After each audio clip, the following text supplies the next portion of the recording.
Good afternoon, everybody. Give me one moment here.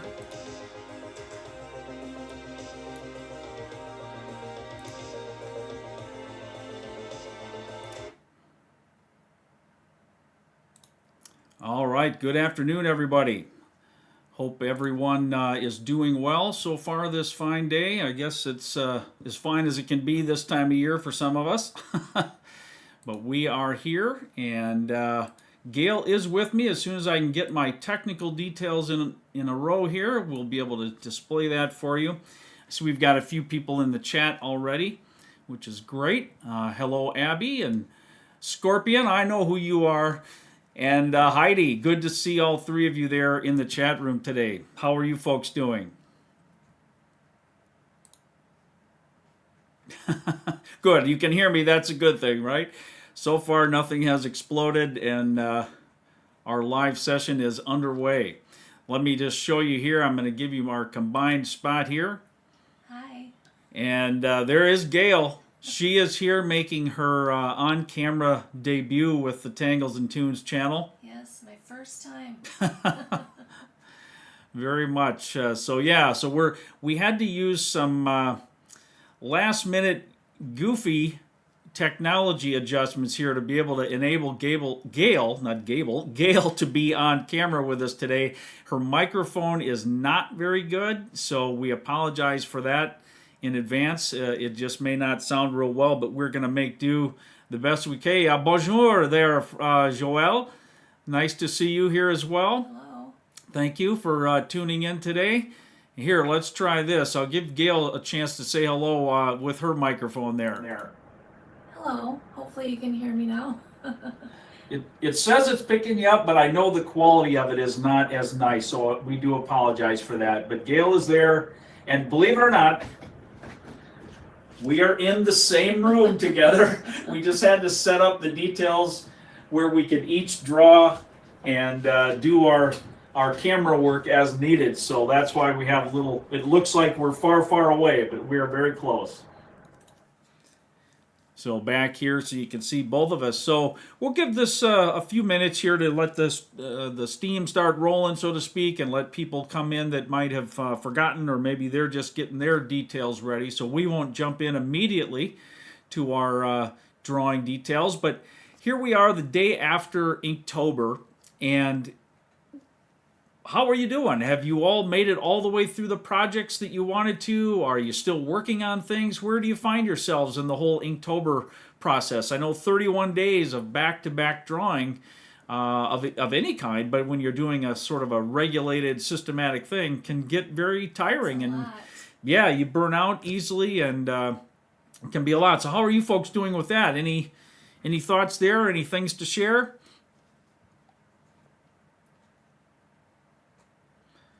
Just watching my chat here to see if I don't want to talk 100 miles an hour and not give you a chance to respond. I've been drawing a long time, but working on live broadcasts like this is still new to me. So I've done videos here and there over the years that are fun to do, but I can sit in my office and edit them and do things like that. So Jackie says she's got 6 days left to put on a tile. Sweet. That's awesome. But you I think if I remember right, Jackie, you were doing each day on your sketchbook to kind of rehearse the patterns and do your own thing with it, and then you're putting it all together on a large tile. Is that how you're doing it? She had little tiles too she was doing. Okay. And Abby made it through. Awesome. Good job, Abby. Nice. Good job. It's tough, I tell you, because I decided to do last minute myself to do this presentation of Inktober on the channel.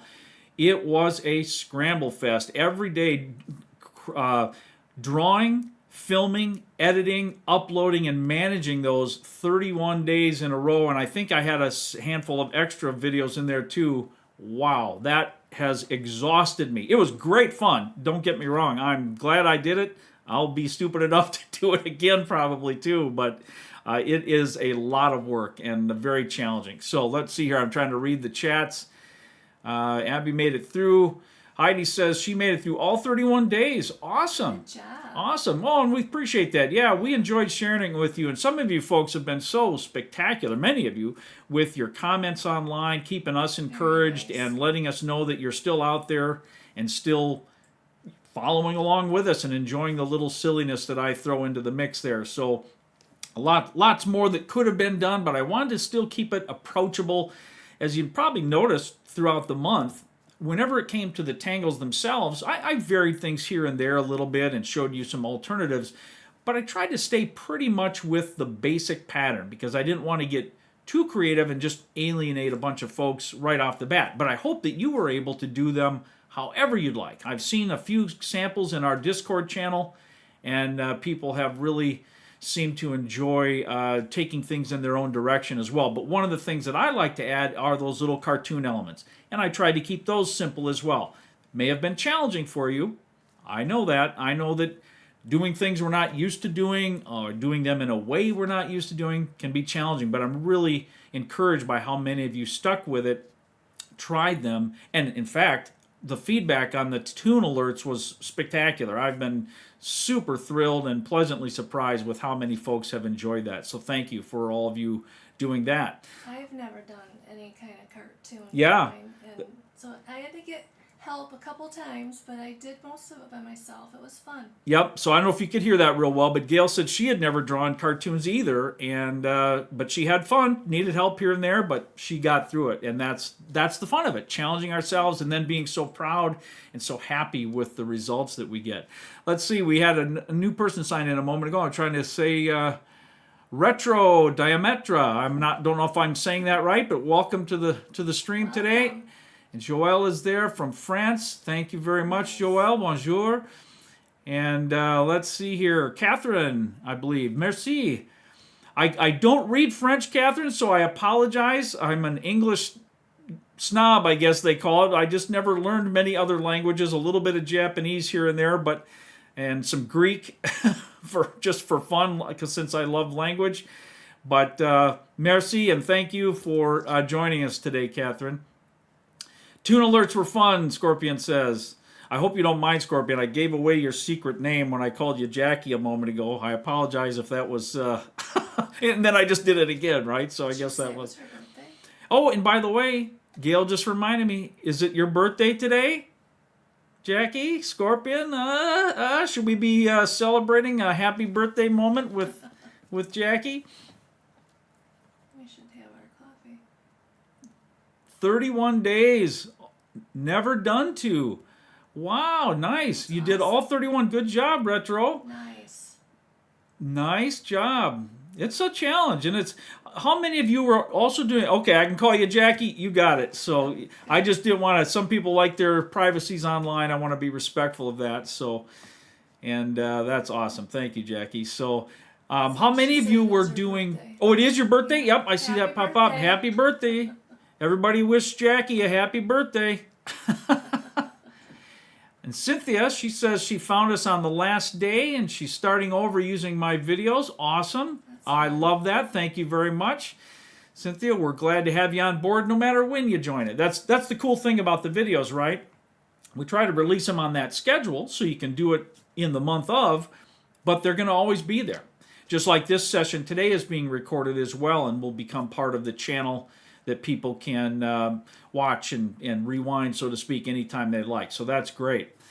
And found us on the last day. We're glad, and I'm glad it was helpful. Thank you for the feedback. So there we go, getting you some happy birthday love there, Jackie. So that's awesome.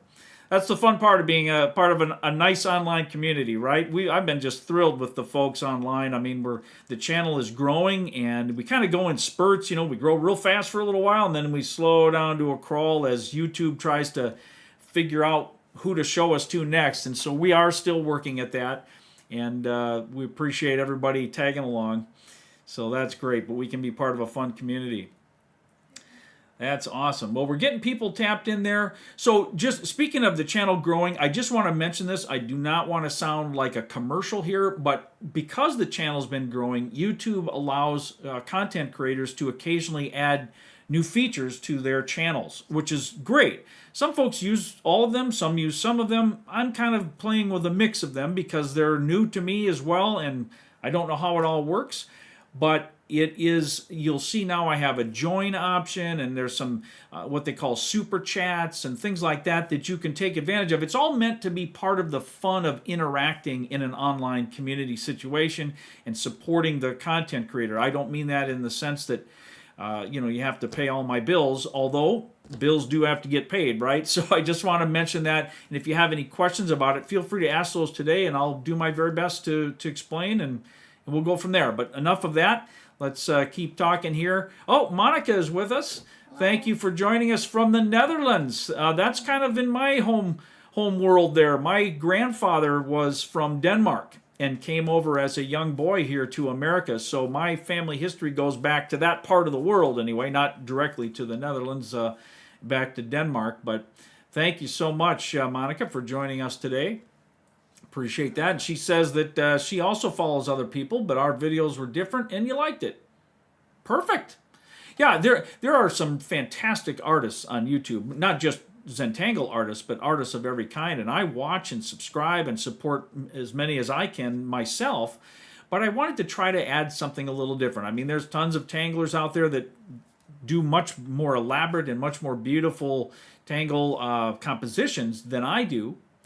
But I like to add my own little spin to things. And sometimes just keeping it basic or traditional is helpful to newcomers and people just trying things out. Would you agree, Gayle? Yeah, that's what I looked for when I was, getting into it. Right. No, and that's nice to have that option. And I like to also do the cartoons. And if you've looked, I did a few videos very early on in the channel here that were not Zentangle related. I was drawing some characters and creatures, and I still do that sort of thing almost daily.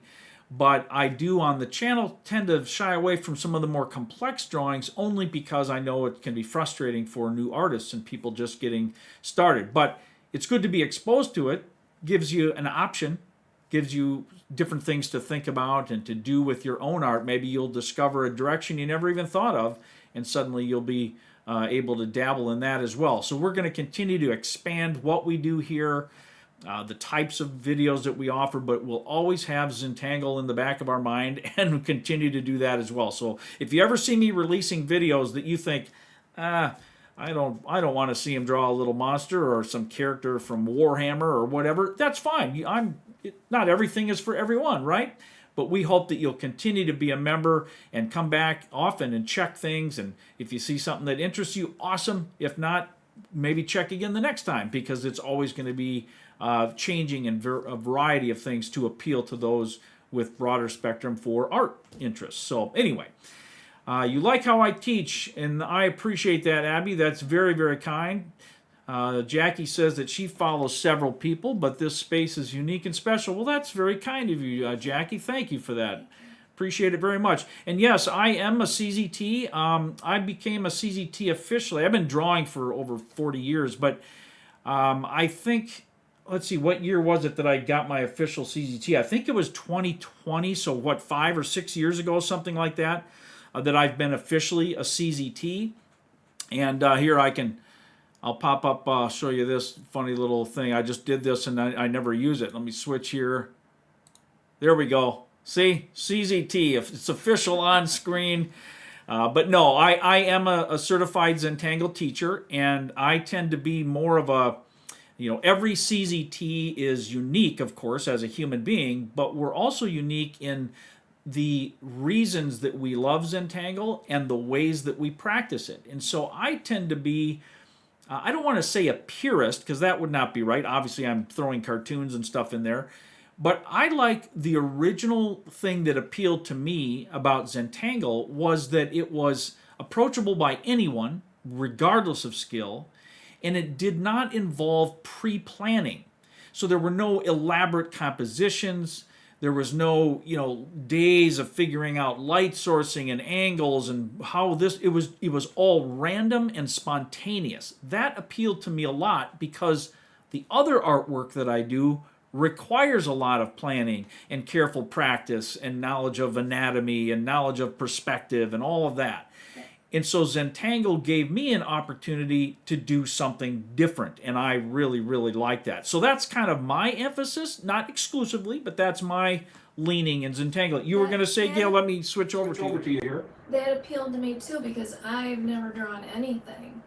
And so when you started doing Zentangle and were trying to talk me into it, I didn't think I could do it because it looked too complicated, but it's, one line at a time. That's right. That's right. And Gail really kind of pushed back when I was first introducing her to Zentangle, because like I said, I'd drawn various other things for many, many years, and Gail said, "Oh, I can't draw." And I said, "You can draw Zentangle. Let me show you." And finally, she succumbed, and I took her through some initial tiles, and now she has filled sketchbooks with just beautiful drawings of Zentangle. It's amazing. I mean, in many ways, she excels even beyond what my skill is.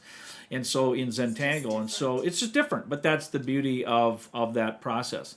Let me see here, back to the, I hate that I can't make eye contact with everybody while I'm reading the chat, so I apologize for that.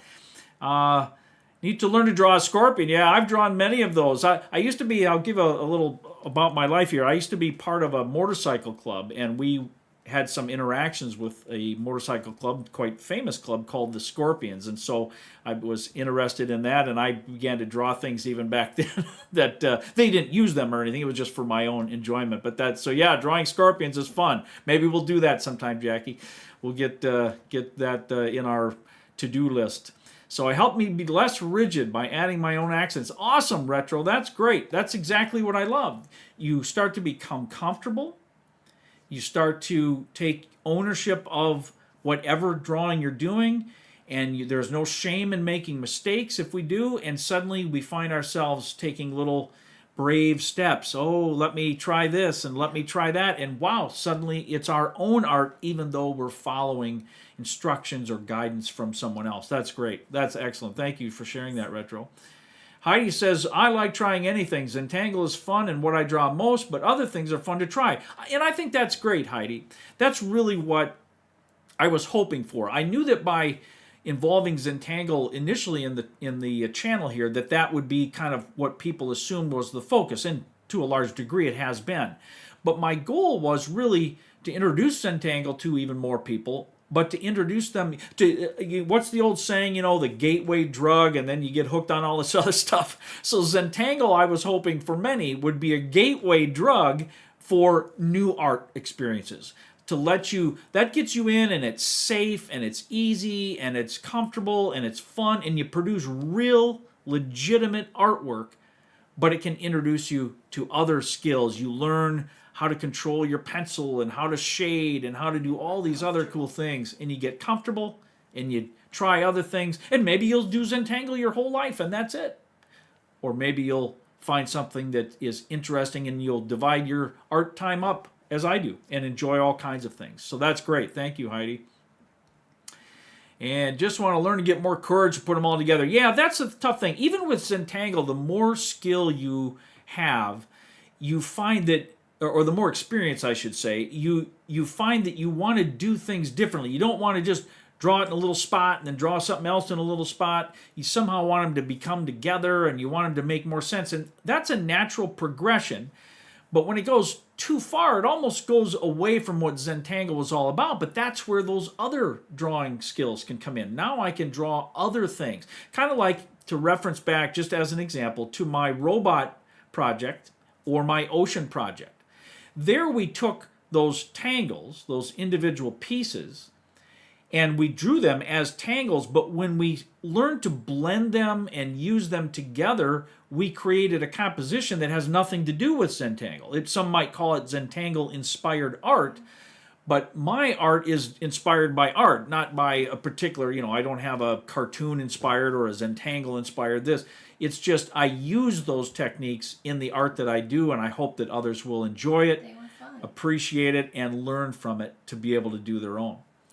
Zentangle got me drawing other things I never thought I could. That's awesome, Jackie, and that's exactly it. It's just, as soon as we pick up our pen and pencil, suddenly now we're exposed to a whole new world of expression.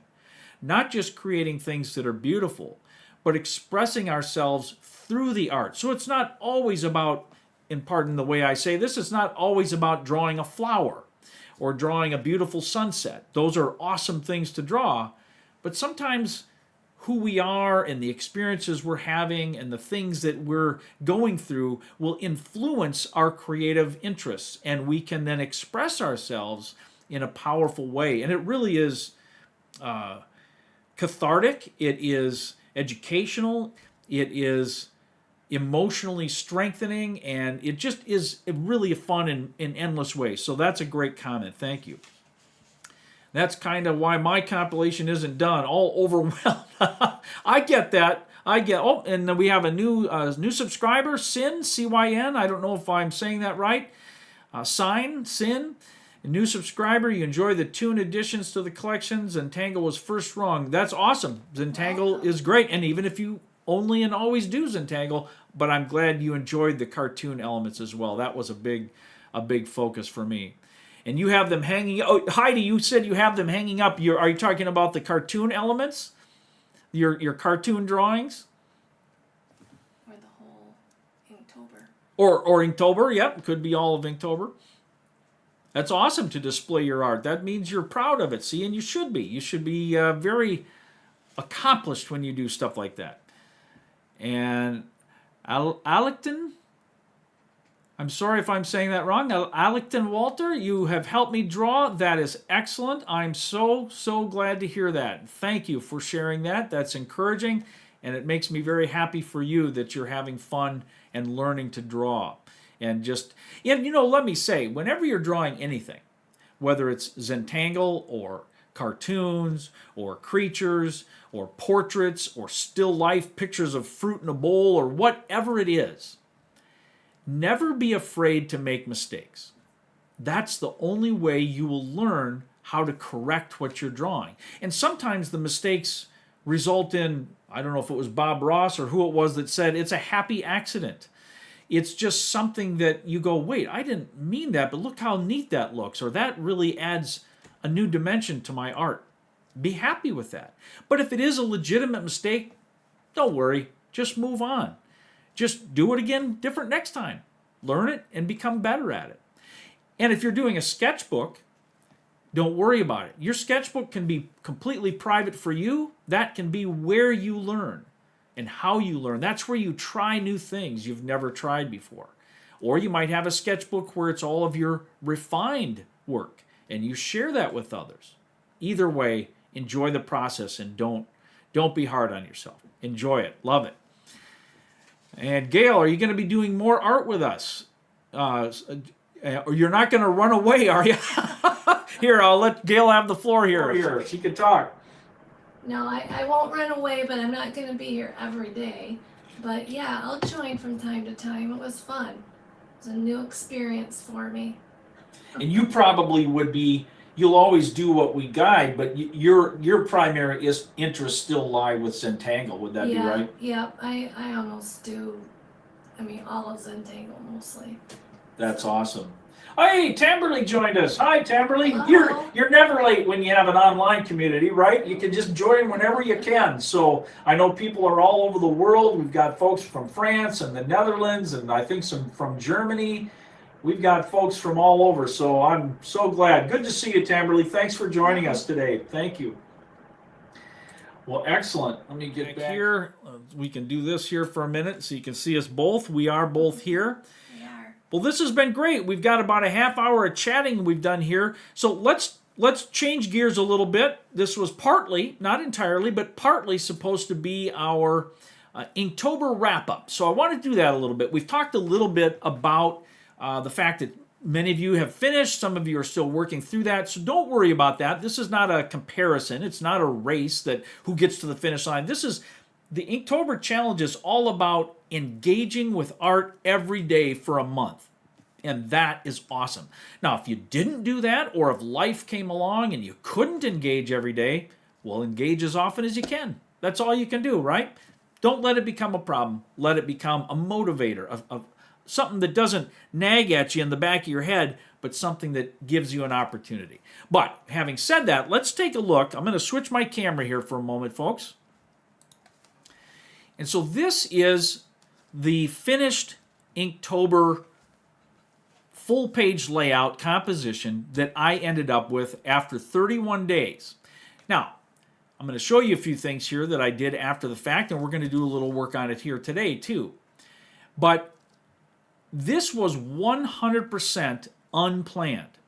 I had no concept of where things were going to go, what was going to work well, what wasn't going to work well, how I was going to draw it. I just wanted to stick with the basic Tangle patterns and incorporate some fun with the cartoon elements, and whatever came out, that's what came out. But once all 31 days were done, I looked it over and I said, okay, before I finish this, I want to make a few tweaks. And I'll just show you right now some of those tweaks that didn't get into the video when we did it, each day, because they didn't happen until after the fact. So I'm going to zoom in and I'll take you on a little guided tour of the changes I made. Just not that it matters. Doesn't mean that you have to do the same, but I just want to show you how things can get adjusted and tweaked ever so slightly. So let's zoom in here. So the first thing is I added, up in this area, I added a whole bunch of new inking. I wanted some more darkness here, so I added some additional of our little tangle patterns here. I put an extra one or two there, and I think I put this one up here, and then I inked in behind that. I wanted to be consistent with that pattern of ink over here to give it darkness and boldness. All right. I also retraced my outside lines on all four corners. I wanted those to be a little more bold. And while I'm here, you might remember that I had a little cobweb up there in the corner. Well, I decided to extend that all the way behind here to help give a sense of depth and layering with those patterns there. Down here, I also added one additional of our poke heart shapes. I just wanted to squeeze that in there.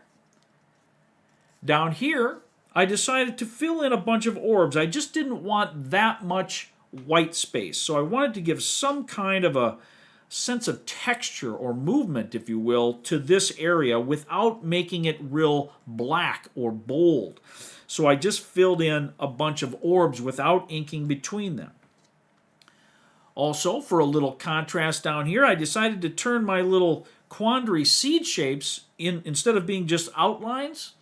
I think I mentioned during the video that I was contemplating doing doing different shading here, but I decided to not shade it at all, but instead to just ink them in.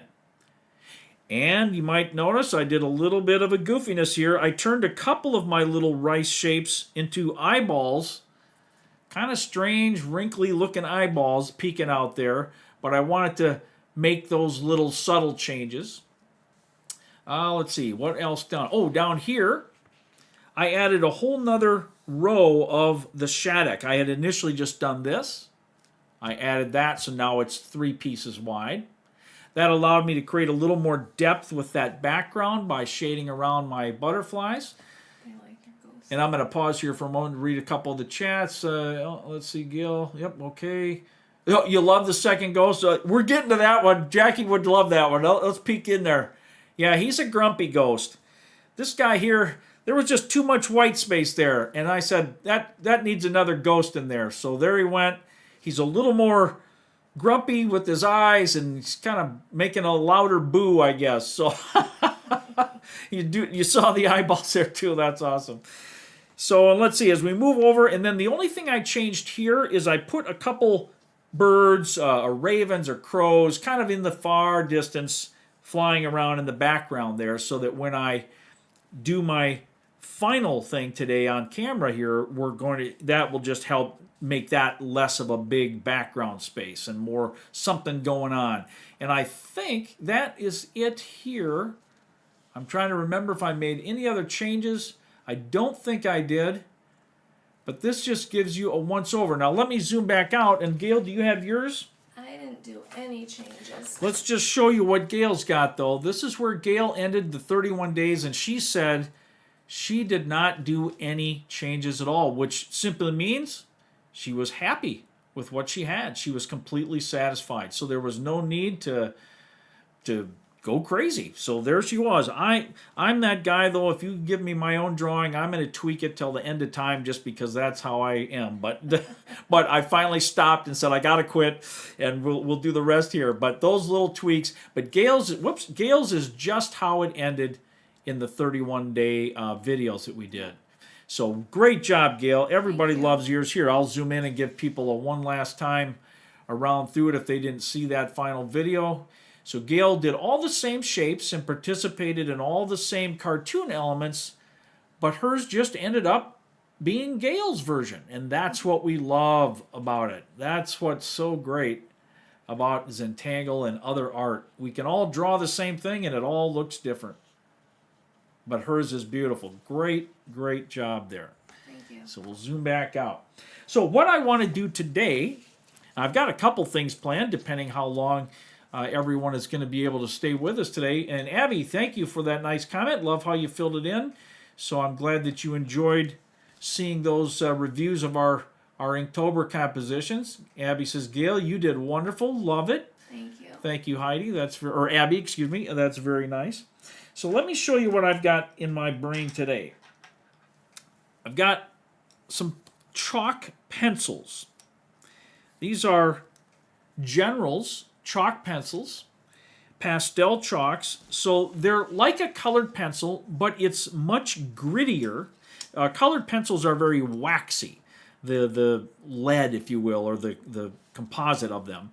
And they go on, typically, if they're a good quality, they go on very smoothly, and they don't really blend like with a paper stump or a tortillon. They don't blend very well. You have to know how to blend colored pencils, and there are, oh gosh, what are they called? I've got one right here. There's a colorless blender that you can use on your colored pencils, and that helps a lot too. But these can be blended with a tortillon. So what my goal is today, and we'll do it as quickly as we can. If it ends up dragging on too long, then we'll just finish it off camera and show you some other day. But I'm going to add in these white spaces, what I would call the background that's shining through my drawing, I'm going to add some fall colors. So I've chosen an orange, a scarlet red, and a canary yellow.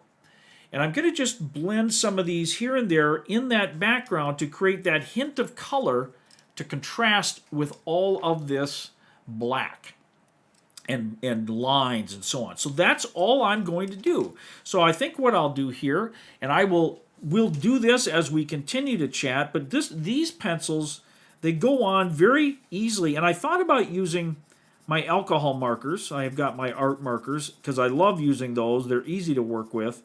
But the difference is they're very bold and bright and robust colors, and I wanted something a little mellower that would kind of blend into the background and not overtake the whole drawing.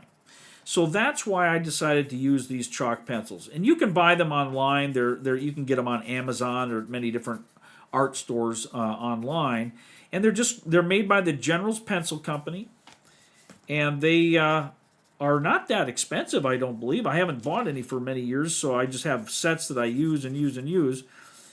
But they work really well. They're fun to work with, and they are very blendable. So that just like graphite, you can smooth these out. I'll show you here. If I take a tortillon and you can see here now how that just blends right in, and it becomes there. You don't see my pencil marks anymore.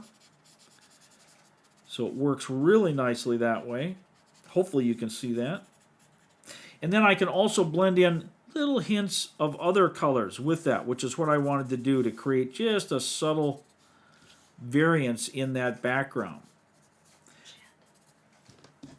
And let's see. Oh, the Kirishman has joined us today. Not late, just on time. Perfect timing. Late to the party, but wanted to say hello. Well, thank you, Kirishman. Appreciate that very much. And glad to have you with us today. We've been just jabbering away here, Kirishman. We've been talking, and I shouldn't say I've been doing a lot of talking. Gayle's said a few things. And I'm here too. Loving the conversation with the Tangles and Toons community. So thank you for joining us. Nice to have you with us. And we just started doing some of our our finishing touches here on our Inktober. And I'm doing the finishing touch by just adding some color to the background. And I was using these colored pencils. So we don't have quite yet a view of how this is going to change things. But let me get some more here. And we'll fill this in. And I'm using very subtle hints of these couple different colors to shade in the background only. I'm not going to color any of the tangles themselves, except for some little tweaks I want to do to my cartoon element here. I'll show you that in a minute, but I'm just putting some of this charcoal pencil into place. Very kind of sloppy, actually. You know, I'm just sort of slapping it in there, being a little more careful in the smaller places, but I'm just filling that in because I'm going to blend it with my tortillon, but I'm going to blend it with the red and that orange. I just want a subtle, kind of a fall, nice color in there, peeking into the background or from the background. So we'll go here, and then we'll blend this. And I do have a separate, you can probably see on my tortillon, it says color, because if I use one of my regular tortillons, that's graphite. And if I go to smear that, it'll just turn all this black or leave shades of gray in it. So that's something, if you work with these kind of pencils or shade, you know, color of any kind like this, and you don't want it to become just like a gray graphite place, then you'll need to be mindful of that. It looks like I smeared a little bit on my ghost there, so I'm going to get that out of there. Down in here, again, we're just blending this to create a nice smooth color in the background. So we'll see this. Now, have any of you folks done anything like this in your drawings? Are you thinking of adding color? Or is this something that you'd like to do? Jackie just got colored pencils. Gail said Jackie said something there. What did I She miss? just got her chalk. Oh, you just got some chalk pencils. Awesome. That's great, Jackie. Yeah, so you've had a chance to use them. Have you been enjoying those?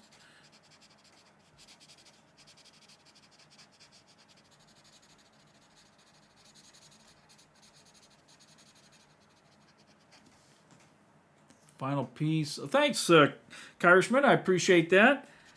Glad you enjoyed it. Were you able to watch the videos along the way as well?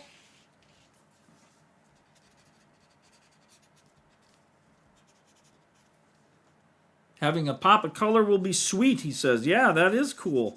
I think it will.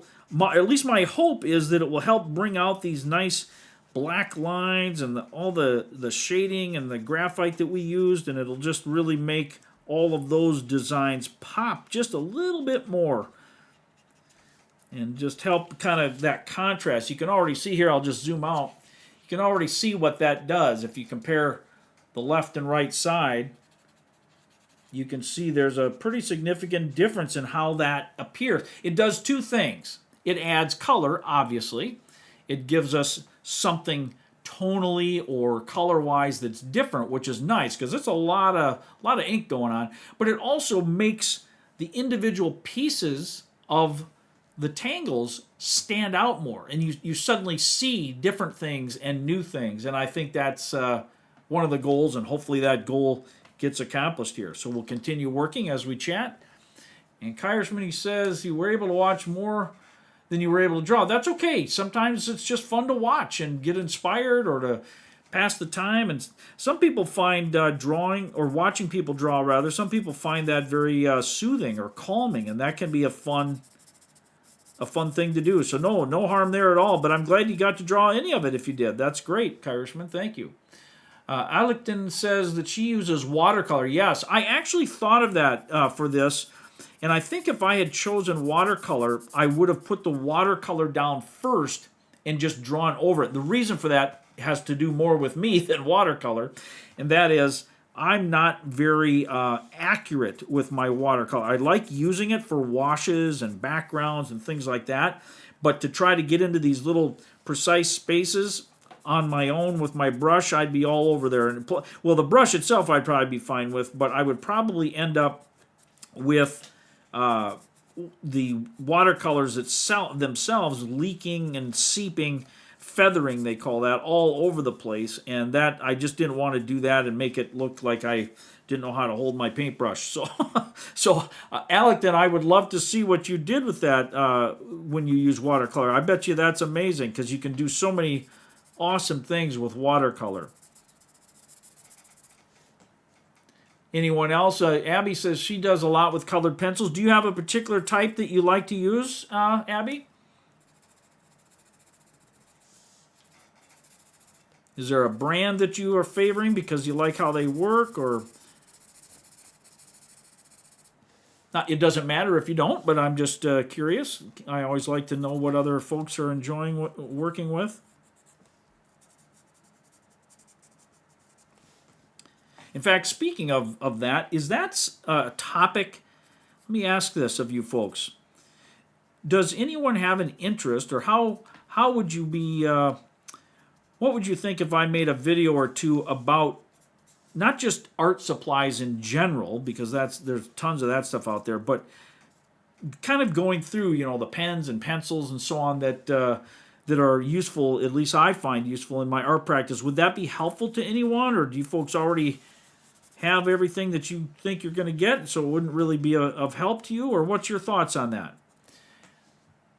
Black Widows and Prisma. Yeah, Prisma colors are fantastic, Abby. I agree. Color, Color, I'm not sure how they pronounce it. Those are really good too. I've just kind of discovered them just recently, and they're such a great price point for those. They're so much less expensive than some of the others, and yet they're just really gorgeous pencils. They work really, really well. Nice and creamy and vivid, bright colors.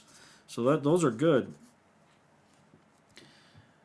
You would like that, Jackie? That could be helpful to you? Yeah, I've thought about it because I use, all kinds of different pencils and inks and things like that, and some people have an interest in that, and there's no one right answer to any of it because every artist and the task that you're completing may vary and have your own preferences, but it is good to learn and to know what's out there. Even paper is something that a lot of people ask about, the different kinds of paper that you can use for different types of art. Quite honestly, I wish I had chosen a heavier paper for my Inktober project because it just got far more intense and worn than I expected that it was going to, and therefore my paper's getting kind of flimsy and some weak spots in it. And I should have just used a heavier, like a watercolor paper.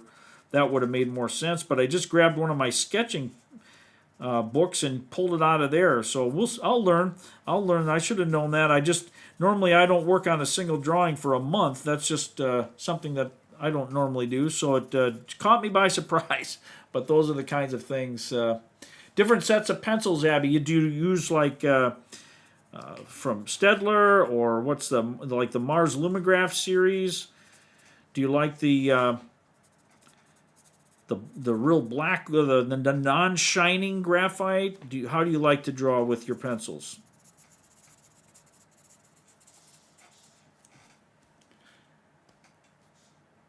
Nice. Retro Demetra says that that would be helpful too. Yeah, I'll have to do that then. I think that would be a good topic for a future video where I could address some of those things, because it's something a lot of people do wonder about.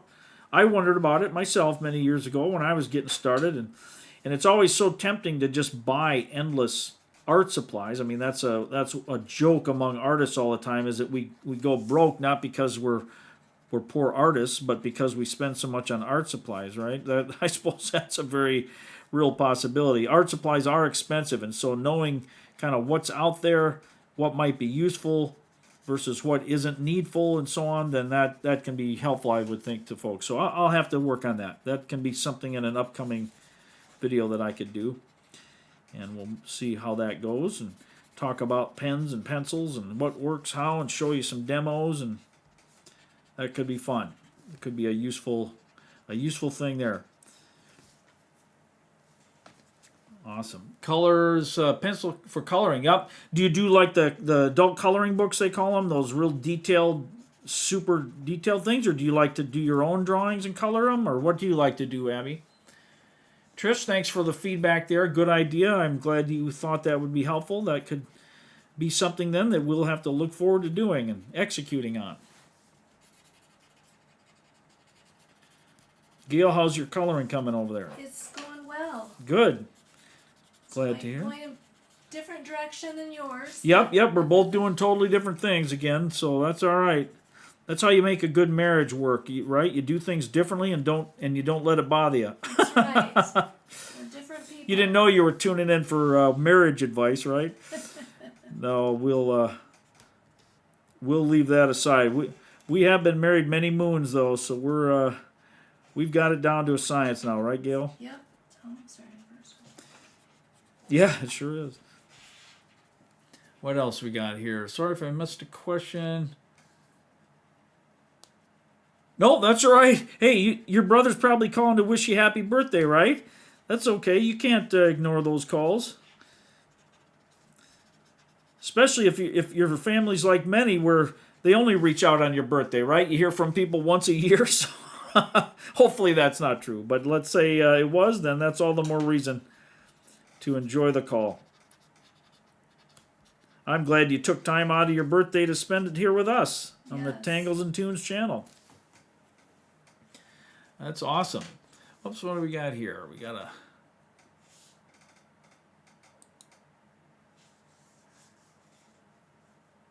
Oh, there we go. Most of the time it's artist pictures. I've colored for some. Oh, I see. Yep, that's right. Looks like Catherine likes the idea as well. If I'm catching the words right, you said superbe. So I'm assuming that must mean good, right? A good thing.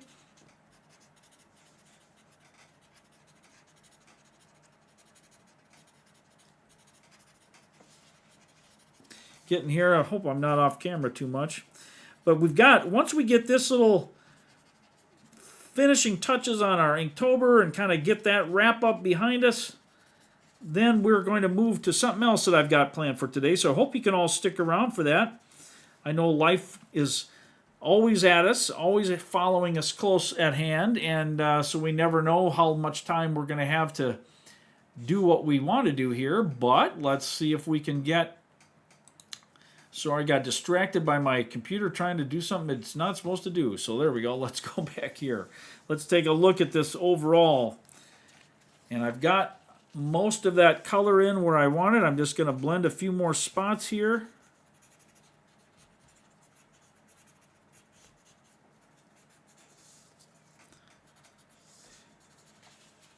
And you can kind of see here now as we look at this overall, you can see what that does. It's almost like, if I can make an example here, it's almost like by adding this, not super bright, but this sense of brightness behind it, it's almost like a light is shining up through all of this drawing that I did and helps to create layering, dimensioning, and just separates those pieces a little better than just the white did, because the white is also part of the elements themselves, right?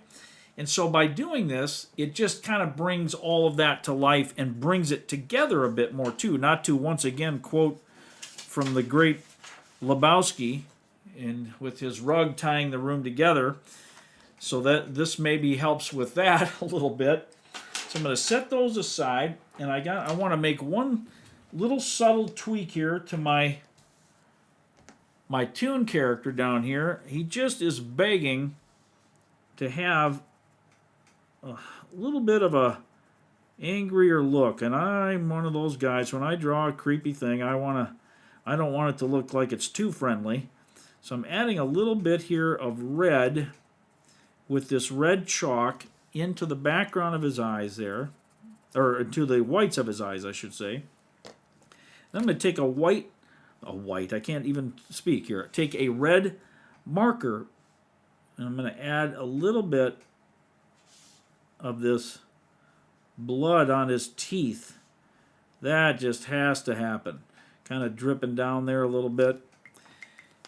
And now we're going to take my white pen, and I'm going to add just those little white dots back on his eyes. They kind of got erased, so to speak, when I was doing the red chalk. So there we go, just like that.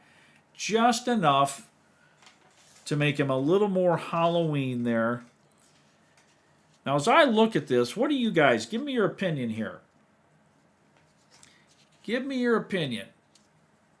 Do we ink this in? Do we color it? Maybe I was thinking of doing yellow in the background of the nameplate, leaving the numbers white, leaving the letters black. I might color my pumpkin orange and this sort of a brown and then put a yellow. You think that would be too much? What are your thoughts? Do it, Kyle says. Do it, do it.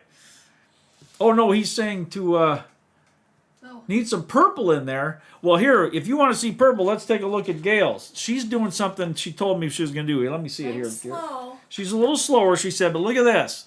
See, she's always got a one-up me. So she's doing this multicolored, iridescent look. There's your purple for you, Jackie. I have to always have purple. Oh, that's nice, Jackie. You were happy when we were doing this live because you like to do that. Well, that's awesome. Thank you. Thank you for that.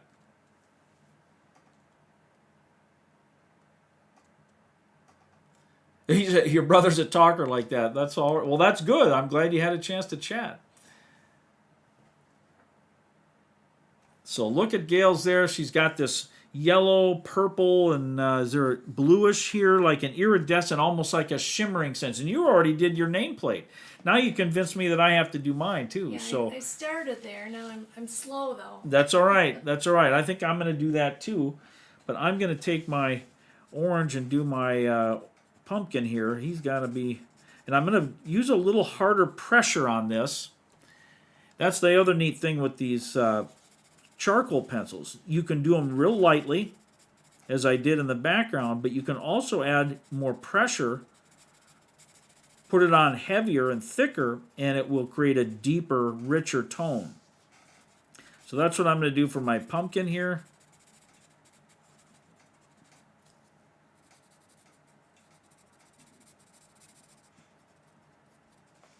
Just get that done around there. I'll probably adjust my shading there a little bit too in a moment. And then I'm going to take a brown charcoal pencil and put some of this in here on my corn stalks or whatever this might be, a sheave of something. Guess they're getting a little dried out as the season moves on.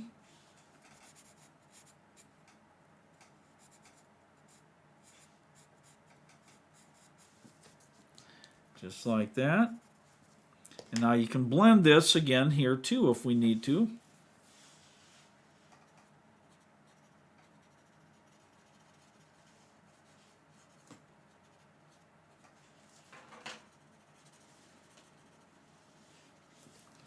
And now I'm going to put that yellow, I think, in the background of my nameplate. Just to finish that out. Yellow is an interesting color to me. It's simultaneously bright, but it's also subdued. It doesn't overtake things unless you're using a really intense yellow. So it should be a nice touch. It'll bring out the nameplate without kind of taking away all the spotlight and glory from all the drawing, right? And I am going to just avoid going through those letters. I will go over these parts that are just the line, but that background I'm going to leave, or the letters background I'm going to leave just like it is there.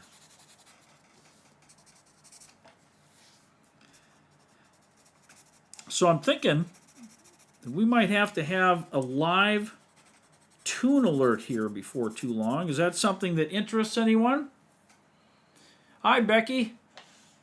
Thanks for joining us today. I see that you say you've really enjoyed Inktober with us all. Well, that's excellent. Thank you. I've enjoyed presenting, and I'm so grateful for everyone's feedback and enthusiasm and encouragement. So thank you very much for taking the time to do that and to let us know. I appreciate it. But I thought we didn't get to do... Normally, one of the things I do in the Halloween season, just because I'm one of those weird artists that likes that stuff, I like to draw the creepiest guys I can come up with. And some of those are just purely for my own amusement. Some are, copying from other sources. Some are my own original creations. But I like to engage with that silliness that we all do during that time of year. And so I didn't get to do that this year, other than in our challenges here. which was awesome. But so I thought today we might take a moment and we'll just do a cartoon. I won't pull out all the stops. I won't go too hog wild here with you, but we'll draw ourselves a fun little Halloween cartoon scene that we can use to cap off our Inktober review here, our Inktober wrap up.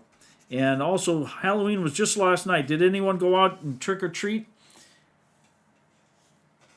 Did anyone go out and get some candy for themselves or with their kids or grandkids or anything like that? How did you spend your Halloween last night?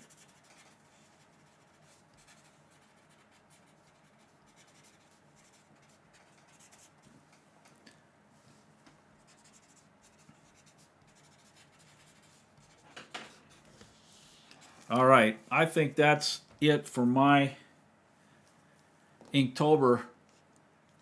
And I think that does just what I wanted it to do. It just gives some color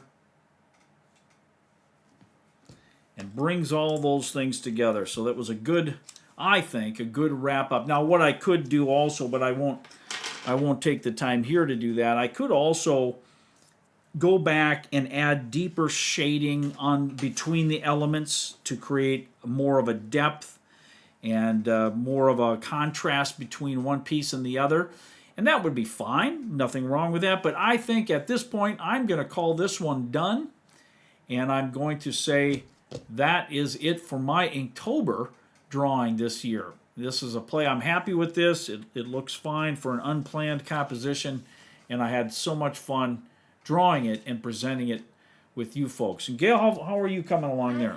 I'm slow. I'm not quite done, but... Here, I'm going to turn you on the camera. There you go. I'm not quite done. I'm very slow, but I'm almost there. Almost there? That's all right. That's all right. That's all you can do. Yep. Is a little bit at a time. So I'm going to give you a few more minutes. I'm going to chat with the folks here. Okay. All right. I'll try to And hurry. no rush there. All right, let's come back here and let me look at my chat here. Love it, Becky says. Thank you, Becky, for that. And let's see, which movie? What are we talking? We got a movie we're chatting about here. Let's see. Oh, Rocky Horror and the Crow. Ooh, that would be interesting. Is that the new Crow, Jackie, or the old one?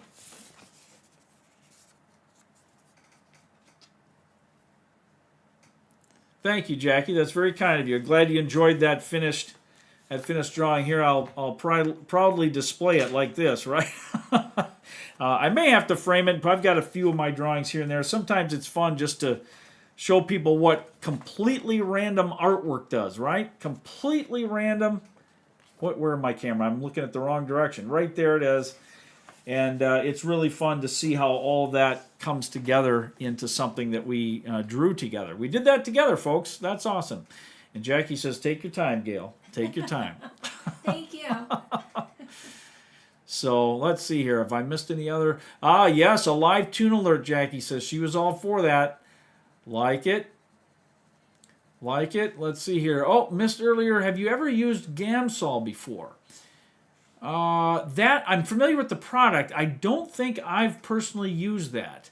Unless I'm remembering, is that the fixative, Jackie? Is that what you're asking about? That you put on drawings after you're done? I hope I'm remembering the right thing here. Let's see here. Anything else? Scrolling back through our chats. Sometimes when I'm looking down, I miss that.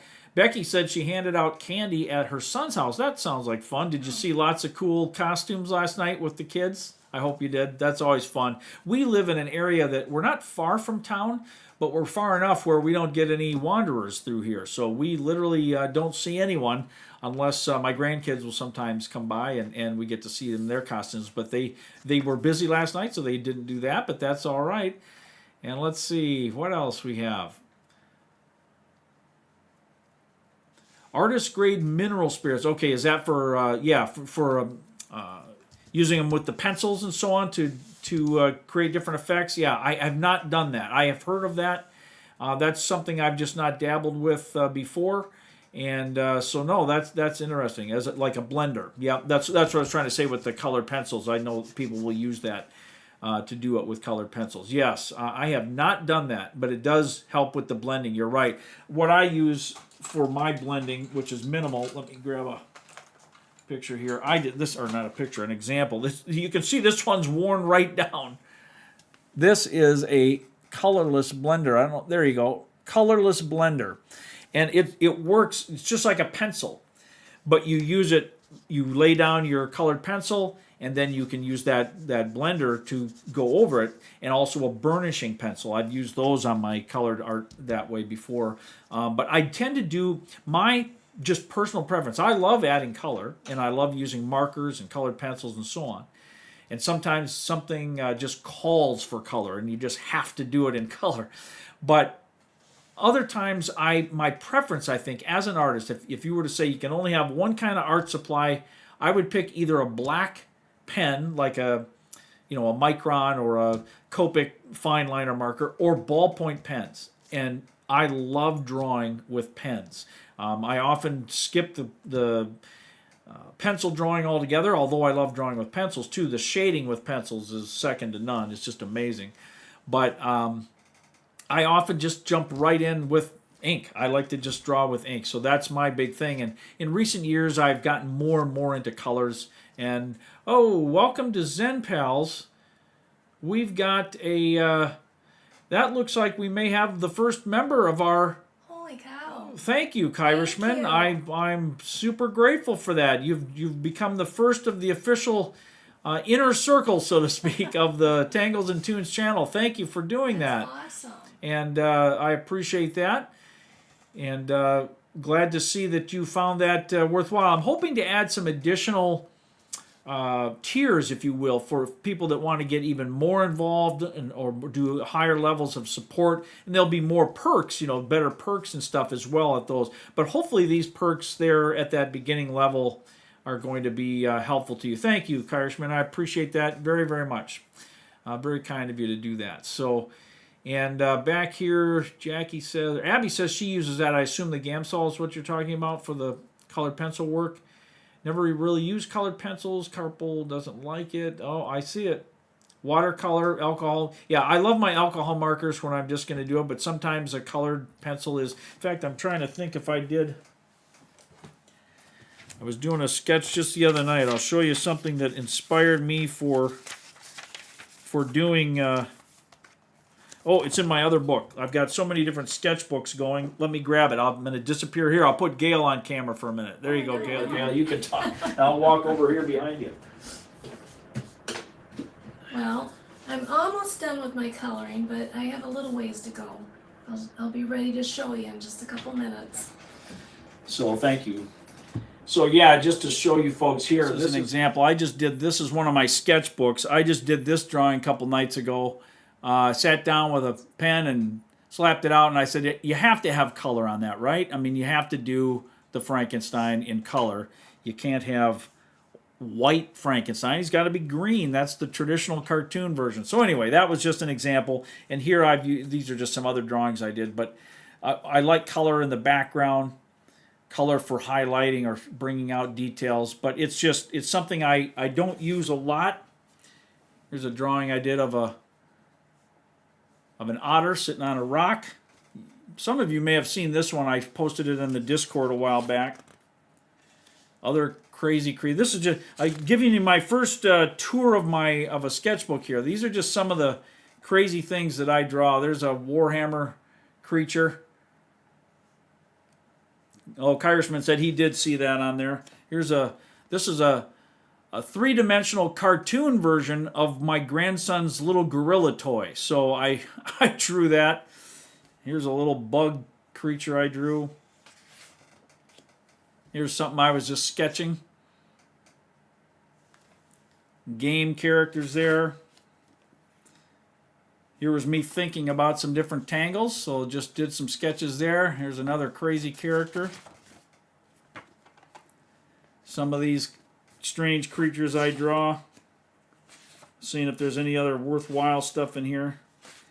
Most of it's just goofy, me doing what I can think of. No, this is a newer sketchbook, so there's not much going on in that one. But that was, just wanted to show you that where I used the color. I think sometimes people get a kick out of seeing those different drawings. But my current favorite sketchbook is this little guy. It's just a little leather book with replaceable tablets inside. I love working with this because I can carry it anywhere. And I just draw all kind of here. I'll show you. This is a new one I just started. This is just silly stuff, but to give you something to do while we're letting Gayle finish up here, which could be by tomorrow, right, Gayle? Maybe. Oh, I'm kidding. So we can carry on. But so here is a picture of a little alien character. Now this one you might get a kick out of. Here's why. I sat down. I didn't know what I was going to draw. And so I started, if you look here at this shape and this shape, this was actually the beginning of a Zentangle pattern. And I started to draw it, and I said, nope, I got to draw a little alien guy. So that's what I drew. This is a pencil drawing that I did with just no reference or anything, just drew it. Little alien guy standing on another planet. So this is just something to see. And here was just me practicing some random stuff. This is stuff you normally don't show everybody, right? But that's just things. And I use sketchbook work as a place to create new or bizarre characters. So you can call that whatever you want. I have no name for it, but he's not very happy, and he's just acting like a goofball. So that's just kind of a fun thing there. Here I drew a robot Frankenstein. I've been thinking about Frankenstein. You'll see why in a few minutes. But here was a robot version of Frankenstein that I started to draw. So, and I was going to put a scene there, and that was where I stopped. So, anyway, that's just the beginning of that sketchbook. But let's check in with Gayle. She said she's done, so Gayle, hand that over here. And let's take a look. So this is Gayle's finished Inktober drawing. Can't see the colors very well. Well, they're there. They're very subtle. Let's see. I wonder if the lighting is glaring at all. Not too bad. So I think we're getting most of it. They come through very subtly. Yeah. And that is what you were going for, right? Yep. Nice. I like it, Gayle. Thank you. Very, very cool. All right. So let me give you the back to you. We'll go here. And so, folks, we're going to see here. Let me look. If we're showing that stuff, I think... Whoops. I don't know if this will work. Oh, here. I think that'll work. No? Nope, it's not working. It was something I was going to try. I was going to see if I could actually make the Toon Alert work on the live. I'll have to work on that. It's something that did not work for me. But let's do this. Oh, whoa. The Kirishman is going wild today. He's Thank you. he's giving you a tip, Gayle. He's That's giving you awesome. that folks, in case of you don't know, that's what a super chat does. It gets you that big bold blast there. It gives you a little support. Definitely like that. Thank you, Kyle. Appreciate you. that very much. Thank you, everyone, very for nice kind. comments, too. Yes, thank you. And he says, by the way, I like to read all the super chats. That Yeah. looks awesome, Gayle. That's what he said. Of course, Thank you. mine was okay, but no, Gayle, you did awesome job there. So you were doing great. That was fun. We had fun doing that. Good. All right. Do I have a Facebook group, Abby asks. I don't yet, but believe it or not, that's something, now that Inktober is done, Inktober was unbelievably time-consuming for me. I loved it. No complaint. That is not a negative, but it was a reality. I literally was working till midnight most every night to get the videos ready and to get them out, and there's just a lot of behind-the-scenes stuff. So I haven't really done much of anything during the month of Inktober just to keep up with that. But I have been contemplating starting up both an Instagram, which is a lot of artists on there that I follow, and it's really a great way just to share your work, and good for community too, because other people can share things, and also possibly on Facebook. So that's something, Abby, that I am considering. Thank you for mentioning it and suggesting it, and I will keep everybody posted. Right now, my primary way of, aside from videos, of communicating with you is if we do lives, which I hope to start doing a little more often, and also the community posts on YouTube, which I realize are a little bit one-sided unless I'm doing a poll or something like that. I haven't activated yet the opportunity for you folks to respond back YouTube had some issues with that, and so I've kind of been waiting until they get that worked out. But maybe that will become an option as well. But I will look into the Facebook and Instagram, and if I do that, I'll announce it and also put up the information on the channel here on YouTube. So thank you for that question. That's awesome. And let's see here. Purtiful. That's right. Well, folks, let's do this. I'm going to test out another thing here on my channel. I'm going to see if I can chat a thing with you here. We're going to start a poll and say, let's see how this works. We'll see if we can get some response to it. I'm going to put Gayle on the camera because I have to lean over here. There you go, Gayle. Talk to the folks. Don't put me on the spot. This is my first live show. This is my first time on camera. I'm not used to doing this. We're just doing, I'm trying this new feature, so I've asked a question I've already talked about here. I said, it should show up on the chat. Do you want to do a Toon Alert? And let's see how many people want 2 votes. Let's see, can we do it? Can we get enough votes? We have to have at least 1 million votes. No, I'm kidding. Right. I'm kidding. If I could get 1 million votes, that would be a whole nother game of amazing. But no, we're just talking, being silly. So let's see. Let's see if we can get at least 5 votes. Right? Can we get 5 votes? That's the goal, right? 5 votes in our poll. One way or the other. They don't have to all be yeses. I'm just testing this out. I want to see how this goes. There we got our 4. Like, oh, we got it. We got 5, so that means we are doing a Toon Alert. So, and if there's more votes coming, that's awesome. Oh, Abby says you are a star, Gayle. You are. She is a shining star in more ways than perhaps we can even imagine. So that's fantastic. So I never wanted to be on camera, but once doing lives and hanging with awesome people, that's cool. That's neat, Jackie. Yeah, that's. I'm certainly no movie star by any stretch, but I've always been a people person, so I don't really mind making a fool of myself, which is quite obvious if you ever watch my videos. I tend to be a professional at doing that, so that's good. Well, let's jump to our Toon Alert. If you want to answer the poll, we're up to 6 votes. I'm going to leave it run for a few more moments, even if we're going to do it. But here's the goal for today. Grab yourself a piece of paper, a tile. I'm going to use a little 3.5-inch Zentangle tile just to keep the size of the composition smaller, but we're going to fill this baby out, and we're going to do some cool cartoon, Toon Alert, Halloween-themed goodies here. So keep the votes coming if you want. It doesn't cost anything, right, to hit the click. It doesn't do anything. There's no expense involved. We're just going to have some fun. So get your paper, a pencil, and a pen. If you have colored pencils or if you want to use alcohol markers for our final coloring step, you can definitely pick those up and bring those along too. And let's have some fun together. What does Jackie say here? Dad jokes definitely crazy. I've been kind of squeezing them in quite a bit, much to Gayle's chagrin. Yeah, I tend to like my goofy, sad humor, so that's just how it is. Got it from my mom. She liked the same kind of silly, goofy humor, so that's just how it goes. All right, folks, I'm going to switch the camera here down to the desk. You can continue to chat. I'll peek up there as often as I can. Let me just say thanks again, Kirschman. That was very generous, not only for the membership, officially the first membership, paid membership of the Tangles and Toons channel. Thank you for that, and thank you for the tip there, the super chat for Gayle. Very generous. Thank you.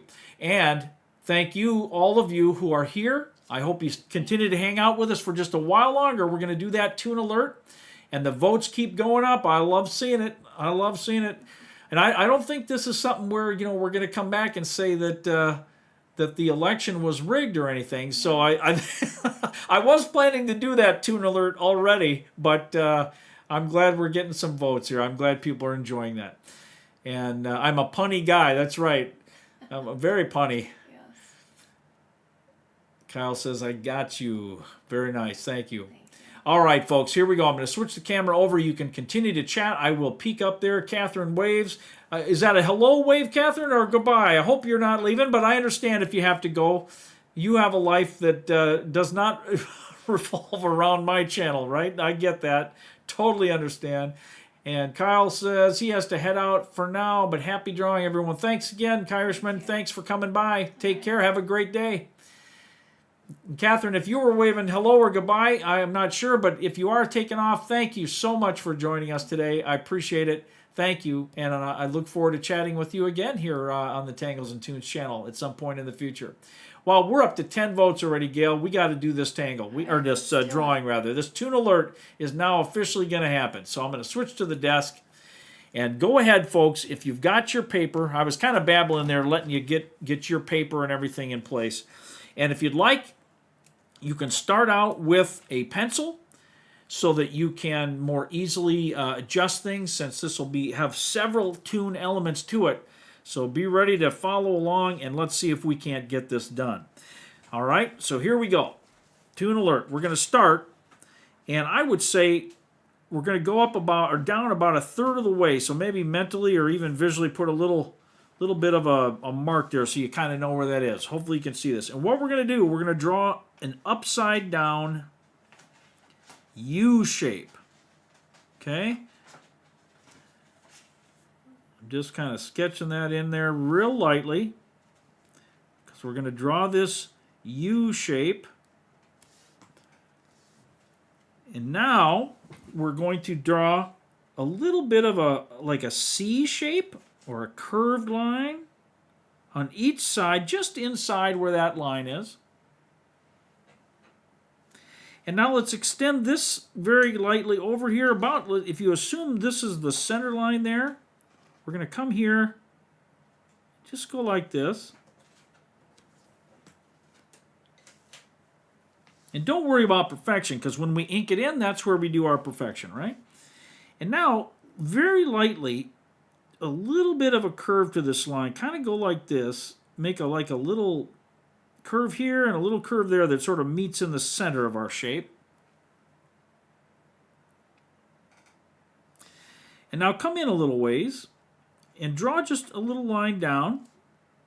And a little line down like this. And now let's make it almost like a triangle. We're going to bring that up like this. So we've made a little triangular shape there underneath that other weird shape. And now we're going to draw a nice, good-sized curved line that touches from each side of this little triangle shape. Just a nice little curve like this.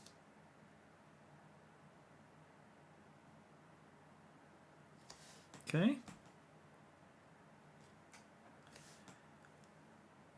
Once we have that, we're going to come down, just make a little hint of a line like this so that you can kind of see just where that coming down from the corner here, if you will. And now just draw another little C shape right like this.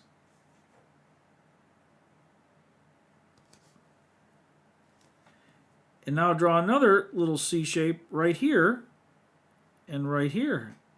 And you probably can see we're drawing a face here, aren't we?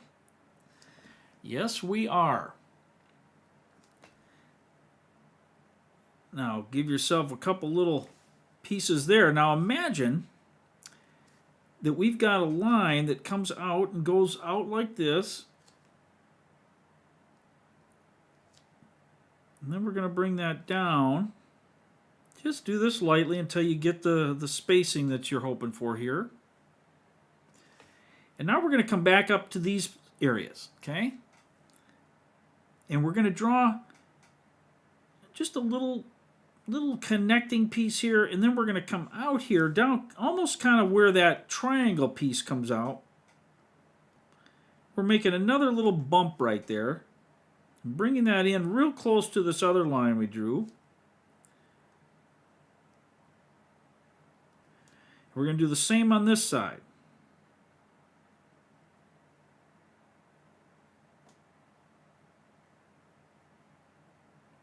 Now we're going to bring that down.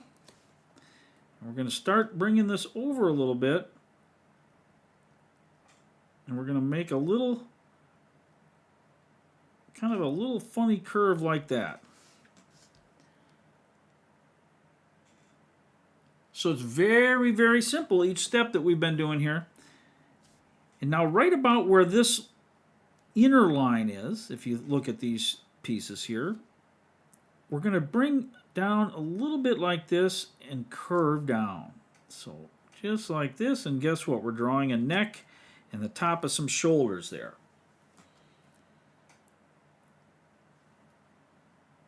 All right. Now we're going to go back up here, and inside this orb we're going to draw, or not orb, that curve I should say, we're going to draw another curve and then another little curve. We got to finish those eyeballs off, and we're purposely drawing them like a half circle because we want it to look kind of droopy or creepy, like those eyelids are coming down over those eyes. And now right here, as we have this original little piece, that big brow line, now what we want to do is we're going to draw some ears. We're going to start maybe right in between that brow line and this little cheek bump. We're going to come out, and you might go out further than you think because this is a cartoon guy, and so we want it to look cartoony, but also we need to see these ears. So we're just creating a nice little curved line that sticks out there. And if Frankenstein, that's who we're drawing Frankenstein. You might have guessed it, but I'll give it away. And if you say, that guy's got awfully big ears, well, guess what? I'll let you tell Frankenstein he's got big ears. You know, I don't I don't think that's something that I want to have to tell him. And now I'm just going to draw some little shapes here to indicate those ears, the inner part of the ear there, and we'll ink this in a certain way in just a bit. So we got his ears. Now we need to do his mouth here. So we want to do his mouth. This is an interesting thing. Now let me show you. I'm going to pull out my famous Post-it, okay? So when you have a face, I'll just use a smiley face here. If you have eyes that have a brow like this, it's going to make him a little creepy and grumpy. So you can soften that by giving him a straight mouth, right? Or you can give him a downturned mouth, makes him even grumpier. Or you can give him kind of a little curved, smirking mouth. Or, of course, you can give him a big old smile. Here, if we did that right, we'd have the same eyes. We could do something like that. Now he looks kind of creepy, even though he's got a grin. So you can do the mouth however you'd like. But I am going to suggest, since we're drawing Frankenstein, that we do one kind of like this. So we're going to go down a ways here, about maybe, at the bottom of the ear or just below the ear. We're going to draw this line up. It's going to go over, and I'm kind of taking this cue from the old Bela Lugosi monster movies. He always had that weird kind of creepy look. And then that'll be like his mouth, of course, but we want to put just a little subtle curve like this for his bottom lip. And then we're going to put a curve this way that indicates his chin, that little indentation in his chin. And that kind of marks over to where these little marks are. Now we're not quite done, but we're getting there.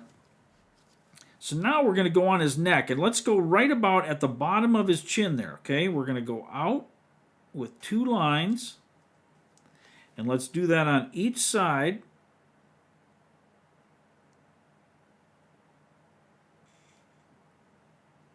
Roughly like that. And now we want to draw a curve, so I'm going to show you on here. So we've got our two lines. We want to draw a curve that goes up. You're off the screen. Oh, I'm sorry, I'm off the screen there. Thank you, Gail. So we're going up like that. We're just drawing this curve, and then we're going to draw out like this so that we can see this inside just a little bit. So if you do it too much like this, That then basically means that we're looking at it from a different angle. So that's not what we want. We also don't want it to be completely straight because then it takes away some of our dimensionality. So what we're going to do is draw just a subtle, gentle curve right like this.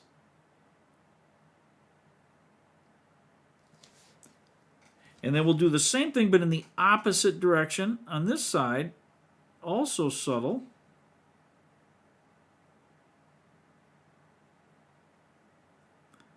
Because the idea is we're looking at him straight on, so we might see those opened up a little bit like that. You can't have Frankenstein without big bolts in his neck, right? And now we're going to also draw, this is the part, if you don't like the gory stuff, I am sorry, but this is Halloween. So I'm drawing a little line, and I create a little loop in it there because we're going to have his head stitched on. And now we're going to go up here, and right around there, we're going to have another line, which is going to be a big old scar.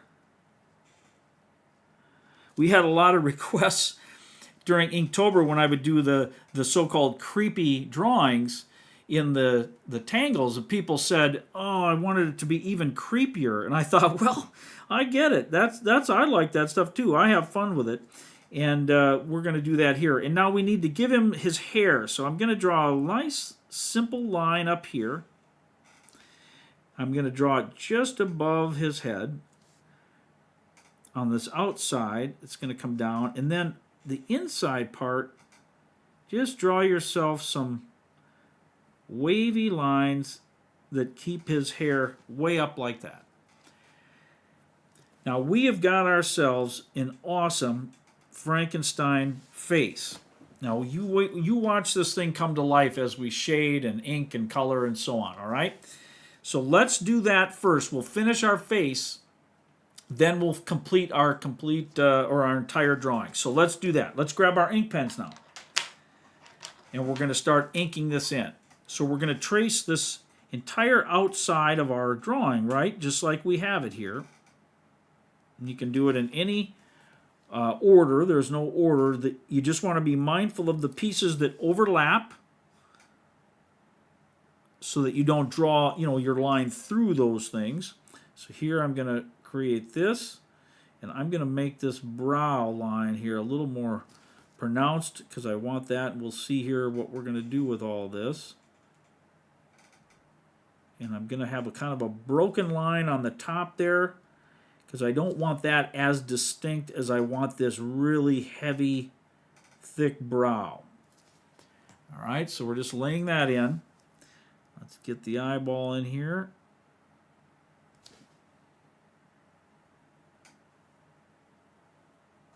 And you can ink this topmost circle there that we did, or that curve.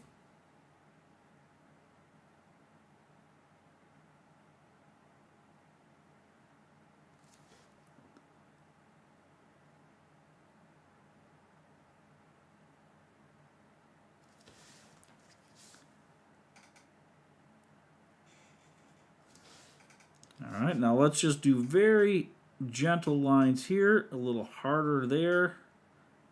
Gentle dotted or less pressured lines will give the impression of that shape without actually having to create a solid line. Same kind of here, we just want a little hint of those things. And now this little curve is going to come down.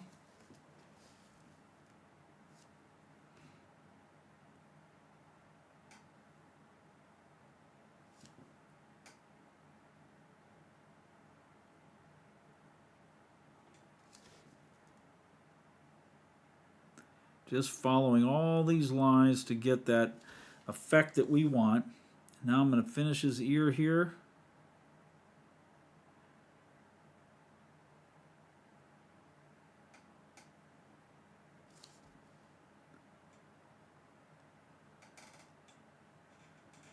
And don't worry if your ears aren't perfectly symmetrical.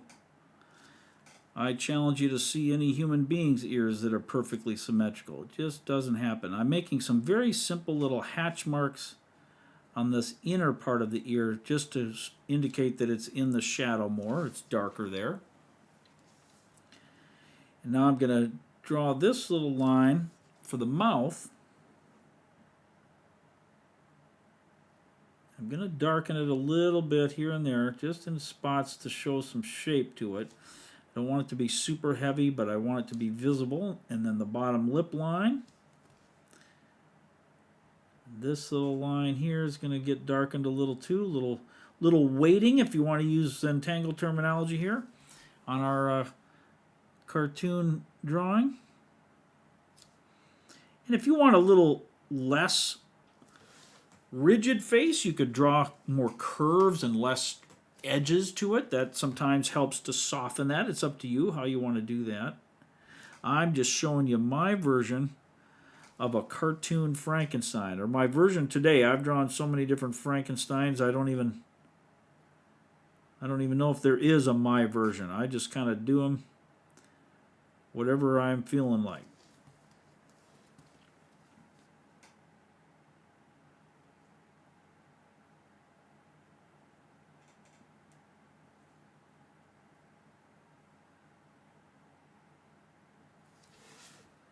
All right. Whoops. Now this line here, I just want it to be a thin but not perfectly straight line. It's going to have that little peak there, if you will, and I'm going to make these a little bit heavier. These are the big stitch marks, of course. And up here I'm going to draw the rest of his hair, the outer limits of it.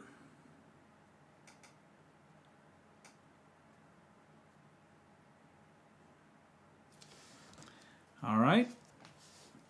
And now we need to ink the hair in as well, which we'll do in just a moment here.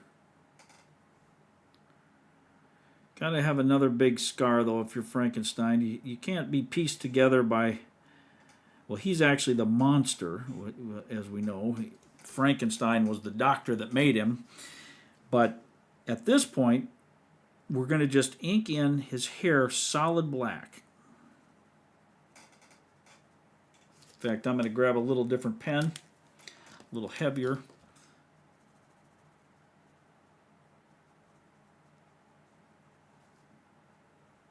And depending what you're drawing with, you just do your version. If you're using pencil, just fill in his hair here with dark. If you're using markers or whatever, you just do that. Ballpoint pens, however you can do it.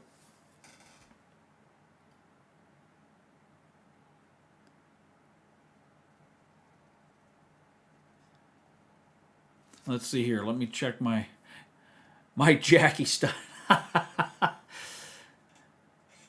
Have to get paper, Karen says. No problem. You can catch up. And remember, the video will be on the channel even once we're done with the live session today. It's just fun to draw together.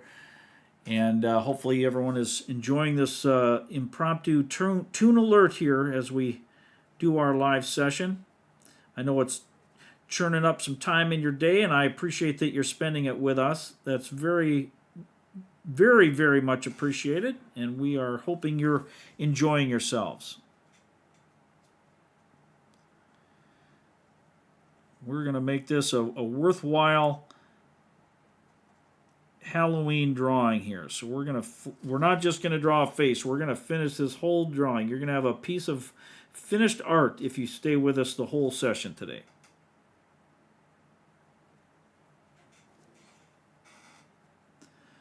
And the one bad thing about a live session is that I can't fast forward or edit with time lapse. I can't do that on the longer sessions here, the longer chunks of inking and so on. So I apologize, but take advantage of that. That's the time where you can catch up. And if you know what it's going to look like, you can ink yours later if that's taking too long. But we want to at least complete the drawing together. So I'm going to just show you what it's going to look like finished. I guess I could have used a heavier pen too. This one's even... I grabbed a bigger one, but it still seems small compared to the size of my fill here. Do you want a different pen? I can get it. No, I've got others here, Gail. Thank you. All right.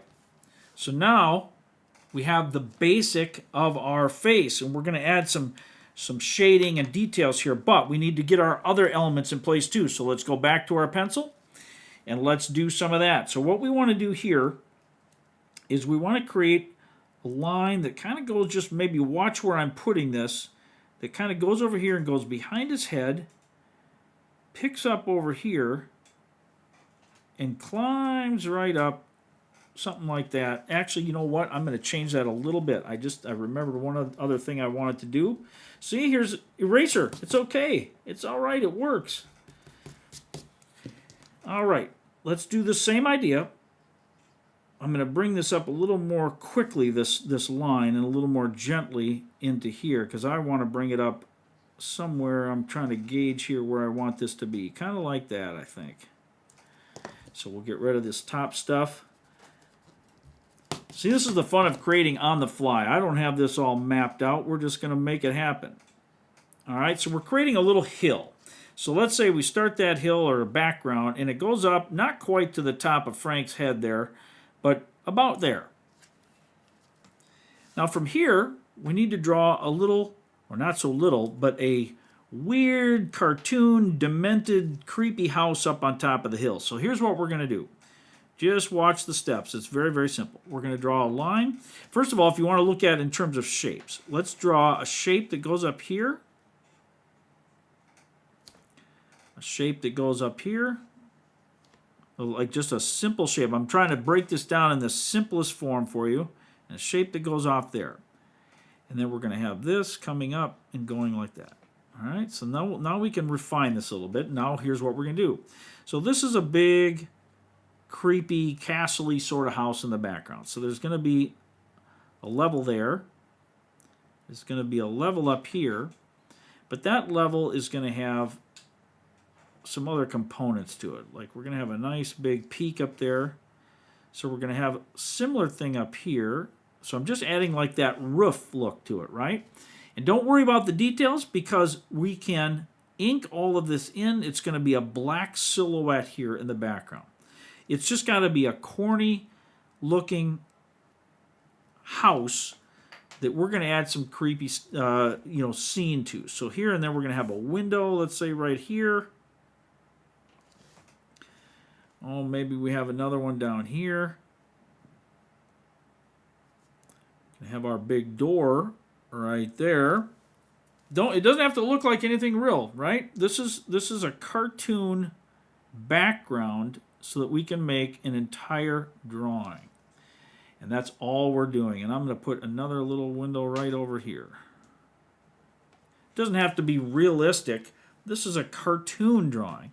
And I think right here we're going to need a tombstone sitting right there.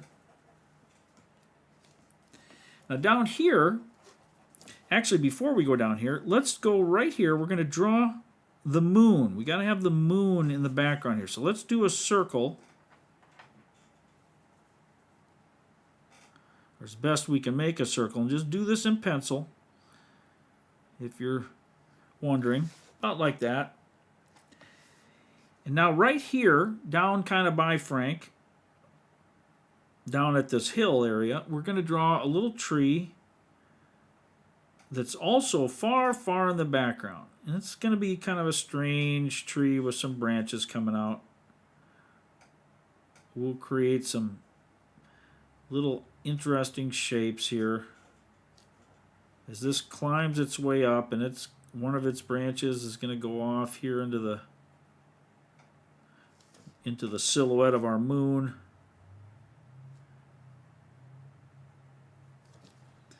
And we're just making this interesting old creepy tree, and it's going to just go right off the side of our page. So you only have to draw one side of it. And it doesn't even have to look all that much like a tree, because this is kind of a Halloween tree. It doesn't have to make sense. All right, so we're just sketching that in. Now we need one other element here with our moon here, right?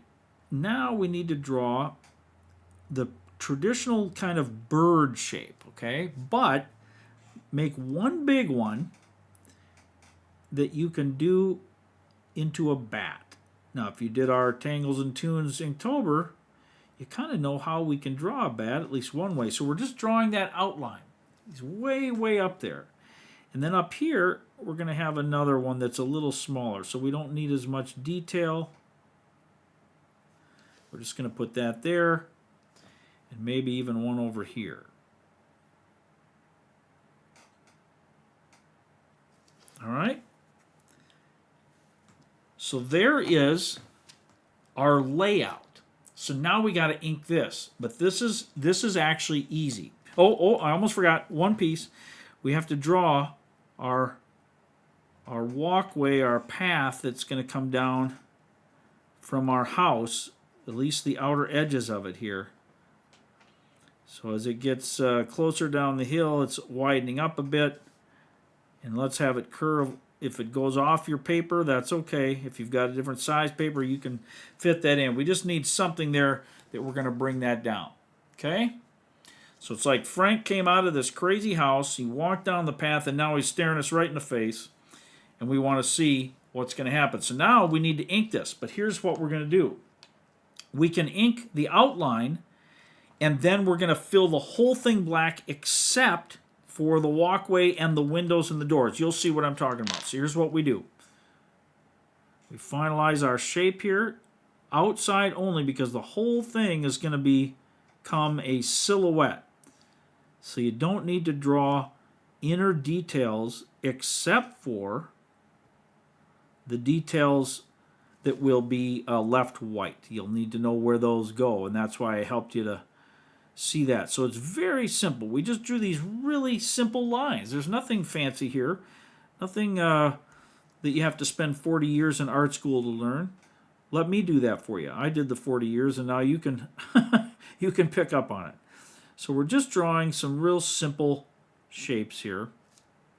This is a little box with a couple lines dividing it to give us that sense of a window pane.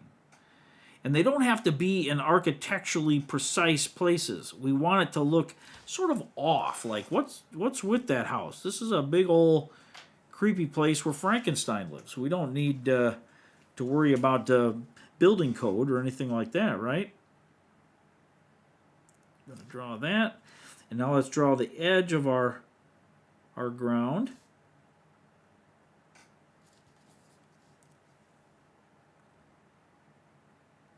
And I haven't checked the channels here for a while, or the chats here. Let's see. Well, we got up to 11 votes, so at least 11 folks. One person didn't want to do it. That's okay. That's all right. Just like the tunes in the Inktober, they're not required. It's just something we do for fun. Those who enjoy it, keep on drawing. Those who don't, I totally get it. Maybe you enjoy watching it, even if you don't like to draw it yourself, and that's completely fine. And Karen's all caught up. Good job, Karen. Glad to hear it. And so now I'm going to also draw the outside edge of the pathway here, because we're going to do a little something different with that. So we want to be able to indicate where that is. And we've got to finish the outer edge of our tree here. Now we're not going to ink the background here, so we do want to be a little more precise with some of these details as we draw them in, because we are going to ink this as a silhouette, but the background will not be a silhouette.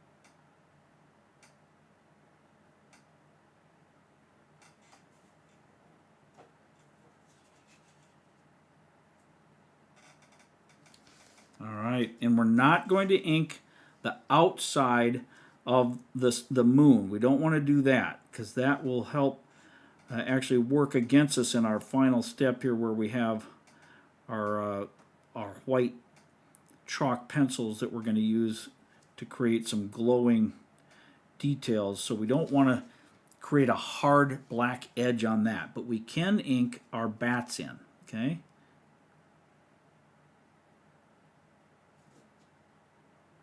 And when they're small and far, far away, we don't need tons of detail. So, and I know it's hard sometimes to draw something small, but that also gives you an advantage because you don't have to be super precise or worried about someone seeing that and not getting the details. So they don't need the details. The shape is what conveys it, and the human brain fills in the rest. At least in this style of art, we can use that to our advantage. When we're drawing cartoons, they need to be recognizable as what we're drawing, I guess, but they don't have to be full of intricate details unless we want them to. Okay, so now with all of that, now here's the part that gets where you're going to have to sit and you'd be bored watching me. All of this, except for the path and except for these white areas in the windows, we're going to ink it. So I'll show you what I'm talking about. I grabbed a great big old Sharpie. I'm just going to use a giant, it's the biggest, fattest pen I could find on short notice, and I'm just going to ink all of this in. All of this stuff here is just going to become black. And I'll show you how that works. We don't have to worry about being careful with it once we can get our outline in, our edges.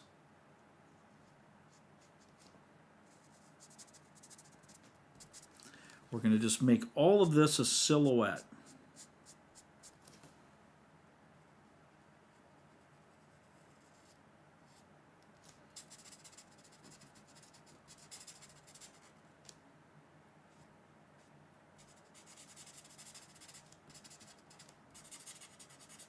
And I'm using this big pen not because it's any secret powers, but it just helps it to go more quickly. I actually don't use big pens very often unless I'm doing larger artwork or needing to fill real quickly.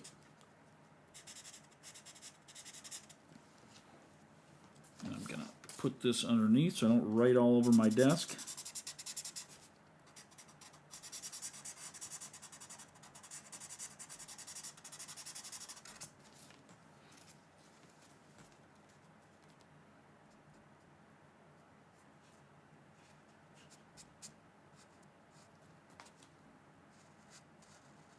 And I don't know if we should have a funky soundtrack playing or some howling wolves or something like that while this is going on, but when it gets quiet, I know we're all drawing, right?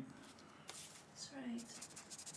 Are you still with us, Gayle? I'm here. Here, I'm going to put you on camera. Are you still there? I'm here. Okay. We didn't go away. No, I'm We just drawing. got quiet. We're all drawing. So how's your drawing coming? It's coming. I'm always far behind you, though. It's okay. It's okay. Are you? Is it coming along like you hoped, though? Yeah, it is. All right. Cool. Cool. Well, we'll go back here.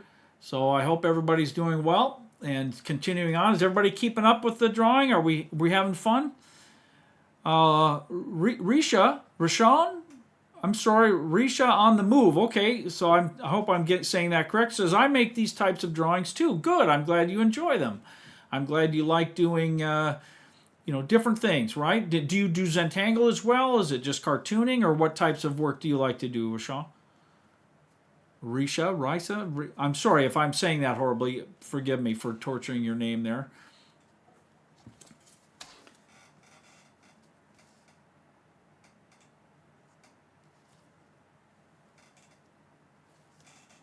So we're just going to continue filling this in. I might have to go back to my other pen here for a minute because that one is too big for some of these areas I need to get in. Let me go back here. I'll show you the desk again so you can see that progress.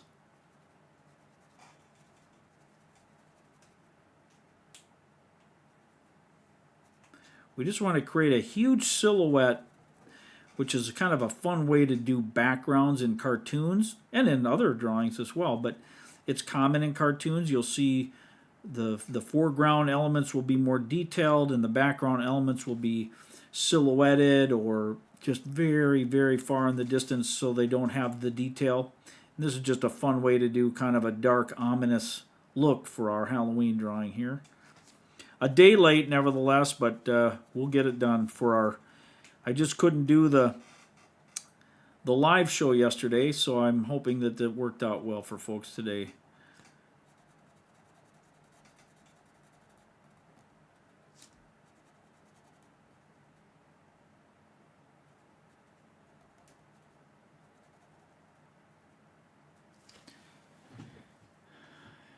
Got up to the inking, had to stop, but having so much fun. Are you just taking a break? Is that because of your carpal tunnel syndrome, Jackie? I know that. I have the same thing, and also some arthritis in my hands that will get me going sometimes and prevent me from feeling like drawing. Hopefully that's not what you're experiencing, but if it is, I totally understand. Hopefully you'll continue to see how we finish up, and maybe you can finish when you're feeling better, or when you have more time if it's just an issue like that. We're not a light year from being done, but this process is always a little slower on drawings, the inking. It takes a bit of time and patience to do, so I appreciate everyone sticking with us. Hopefully you're still there. I wish I could hear folks back and forth. I know on our Discord we have some voice chat channels that we can sometimes do things like that on, but it's hard to catch everybody at the same time, so I'm glad that we're at least here together. All right, not a lot left here for our inking, so we'll continue on. And we do this now because I want to have it dry enough where we can do some cool highlight effects with our white at the very end. So that's why we want to do this now and get that, and then we'll do our other coloring of Frankenstein's. We got some details to put on him.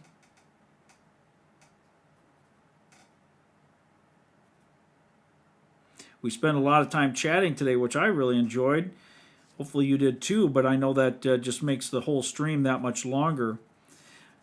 But hopefully you're sticking with us and still having fun. Cool. Yeah, use pencil for the whole thing if you want, until you get it like you want. This is kind of a live experiment for some of us, so we... That's what I do. Gayle does that a lot, she says. So...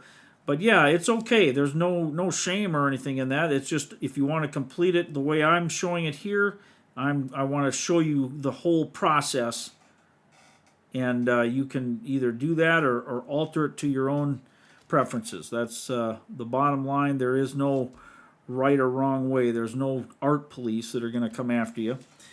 All right, now that we've got that, and it's mostly all inked and ready to go, now we need to start adding some of our details and color and so on.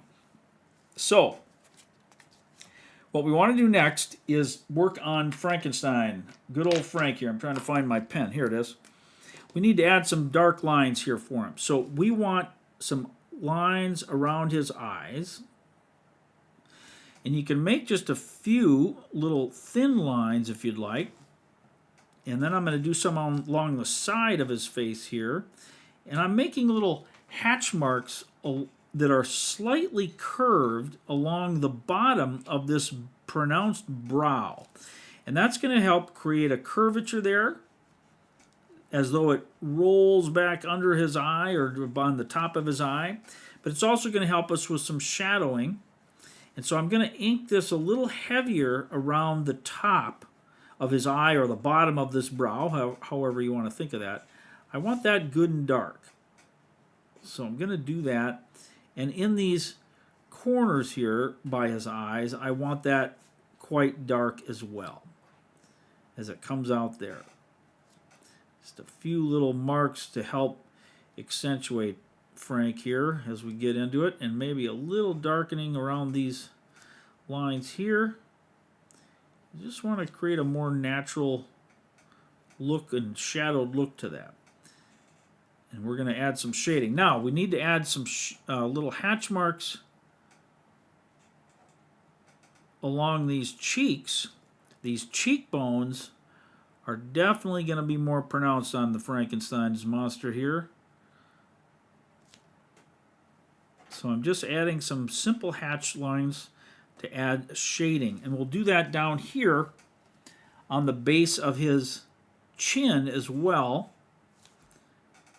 Show you that here, and we're going to focus primarily on this side because we're going to assume some light is coming from that moon, and it's going to affect how we shade Frank. So we're going to add some little bit of hatch marks here at the bottom that will act like shadows, but I'm going to make them a little longer and more pronounced on this side of his face, which would be more in the shadow, we're going to assume, okay?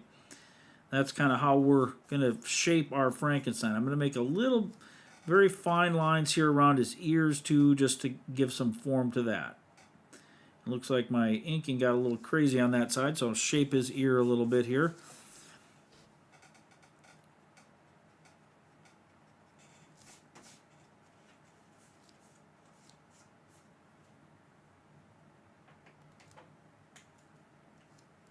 All right, so far that's looking pretty good.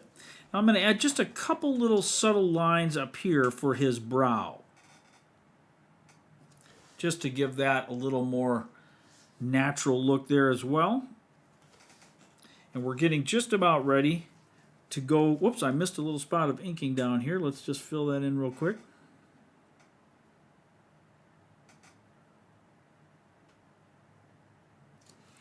And now what we want to do on these little bolts in his neck is we want to create some hatch marks on the bottom side of the bolts and the bottom of the outer side of that bolt. Kind of like this.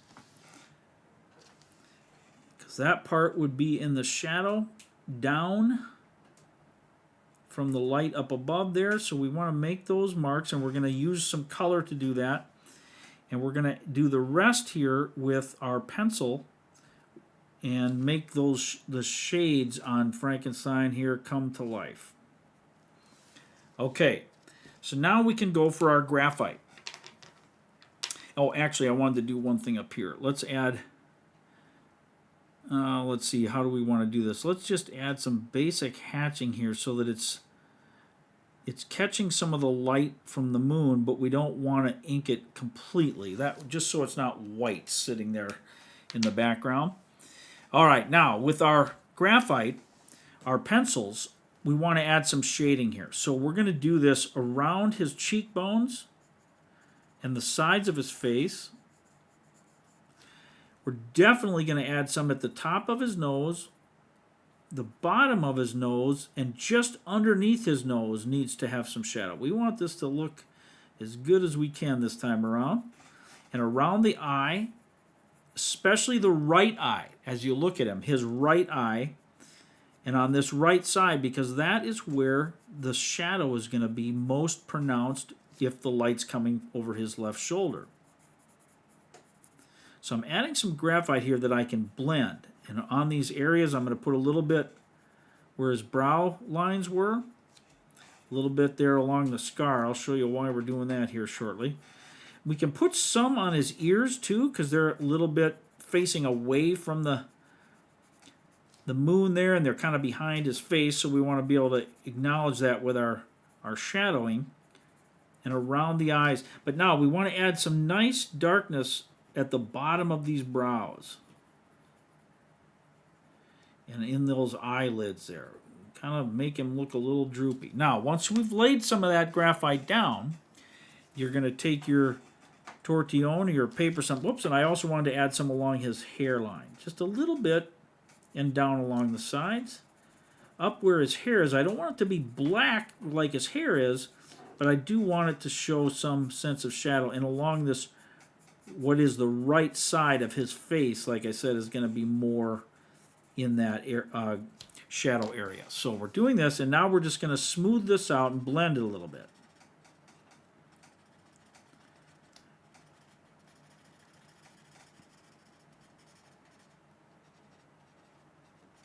Don't worry again about perfection. Get the idea, create the look, and we'll refine it with our final touches. A little bit under there, end of his nose.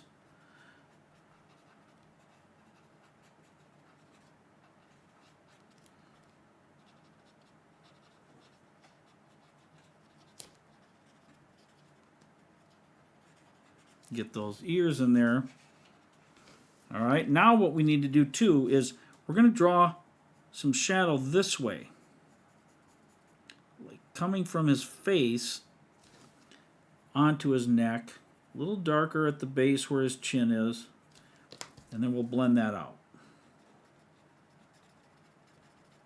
In one of my recent videos online, we talked about underpainting, where we do our shading before we add the color so that we can let the color just sort of accept those shadows without having to always use multiple grades of pen and in our shading, like multiple, what am I trying to say, multiple shades of the same color. That can make it more difficult sometimes, especially if we don't have all those different shades. So I'm doing the underpainting here, getting that in place. We might want just a hint of shadow along the top of his brow too, but we're going to end up kind of going over that with a white marker. And I'm going to add a little more darkness to the ears. I want them to recede more into the background there.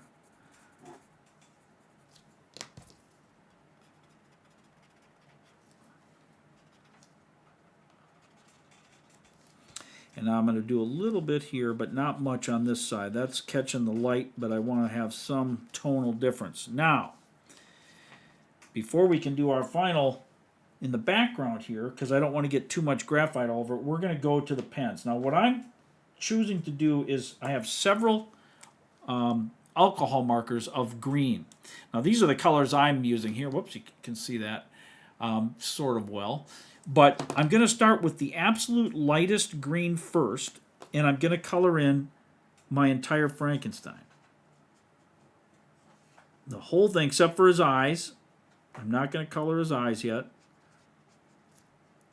Just with a light, and you can see how it takes on the shading of the graphite that we've placed down, if we've done that.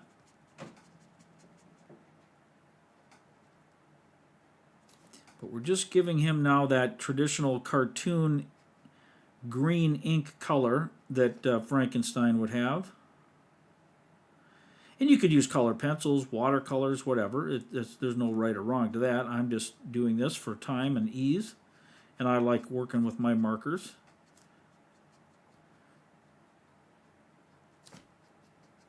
And we can just go all over his whole face. It doesn't even matter.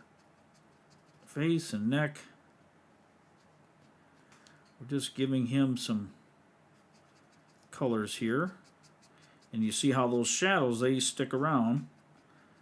They might become more subdued or less pronounced, but they're still there. Now I'm going to take a little bit darker shade of green and hit some of these areas where the shadow is.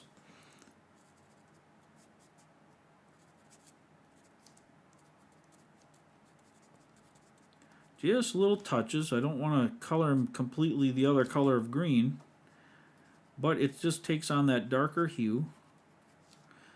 Ears there in the background. These cheek lines.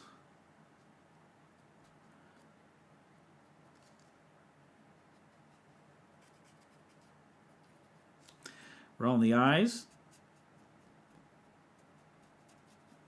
Really want that brow to be dark on that bottom side.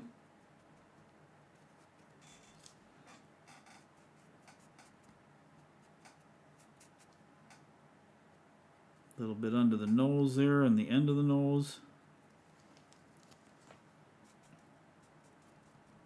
And let's do that shadow that we made down here a little darker too.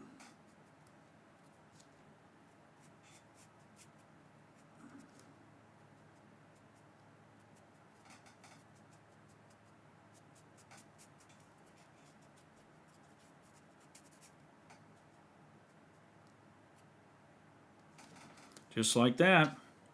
So he's starting to take on that little more Frankenstein-y look. Now what I want to do also is take a red pen, and I'm going to make this little spot down here where his skin looks like it's kind of peeling back. I know that sounds gross, but it's Frankenstein, it's Halloween, so I'm going to give him that. And I'm also going to color his eye a dark red right around that pupil. I'm turning it really dark. And then I'm going to use my red chalk pencil to create a lighter shade of red in the white of his eye.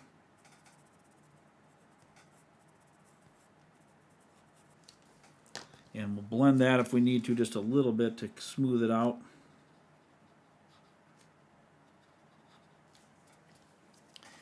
All right. Now for this background, the very background, what we want to do is create a, let's see, let me grab my proper pencil here. I'm going to use, I guess I'll use the same one, and I'll do it is very lightly.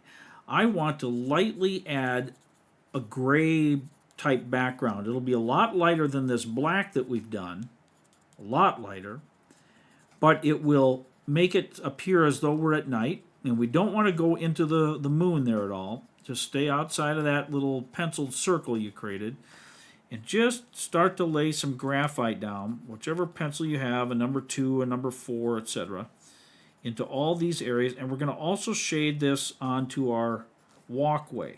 We don't want that being bright white. That wouldn't make sense. But I wanted it to be distinct from the background, the blackness of it. So I'm just going to use this to add some values here. And then I'm going to blend it all, and we'll see how that's coming out. I might have to do stage 2 of this. This is where we get to have fun with our own creative process. Just talking you through the steps here.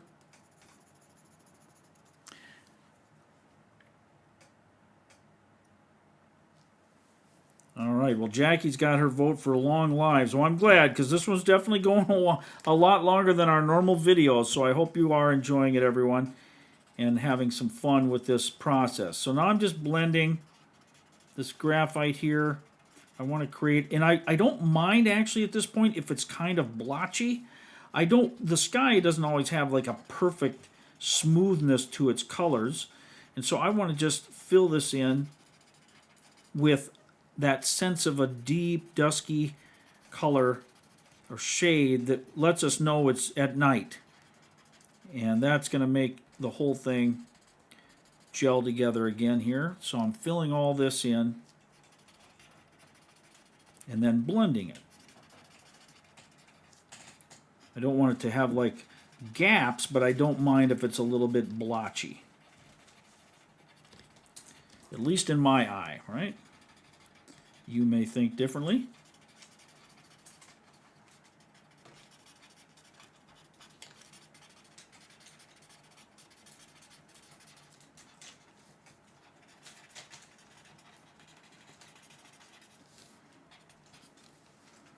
All right, now I'm going to erase a few spots that went inside my moon there.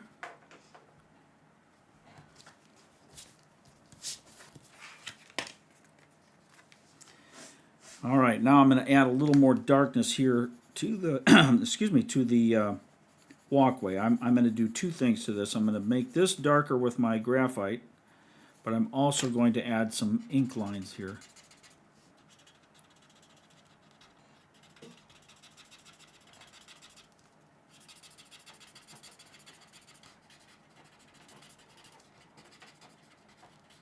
Okay, so now we take our pen, and I'm going to just create a bunch of hatch lines very close together on this walkway. It'll darken it, but it'll also show it as a slightly different texture than the grass or the ground around it that's all smooth black right now. Just want this, I don't want it to be so bold in its brightness, and it's nice to have a different texture to it as well, whether it's pavement, whether it's cobblestones, whether it's gravel, who knows, but we just want to get some sense of something different here. And you want to be careful when you get around Frank's nuts and bolts there. And then we can just shade where we think that's going to be helpful. I want it dark in the silhouette of things, but I don't want it completely black like everything else.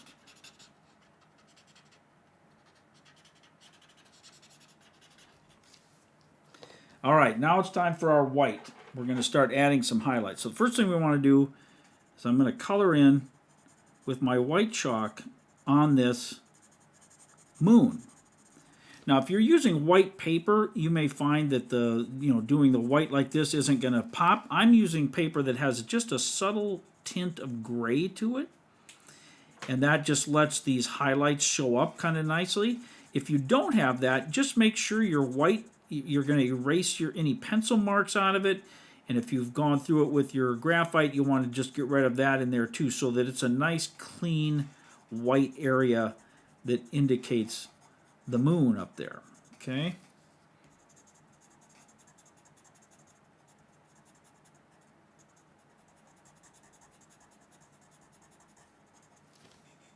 And again, the texturing doesn't have to be perfect, but if you want to blend it with a tortillon, you can. You can go through there and kind of smooth some of that out. But I kind of like the way it looks like it's not perfectly smooth. That to me shows like some texture of the moon surface and so on. Way, way far away, of course. And then I'm going to add a little bit of white outside of the moon's shape just for kind of a glowing effect. And that may be harder to do on white paper as well. But if you try it, you'll see that you can create some sense of a glow by blending and just creating that there. Now we get to do some of the cool stuff though, the highlights. So Frank is catching some glint here from the moon. So we're going to add some highlights to those raised areas of his personages here. A little bit on this side. I'm going to come in there. Going to add just some light, bringing in some highlights here on his face.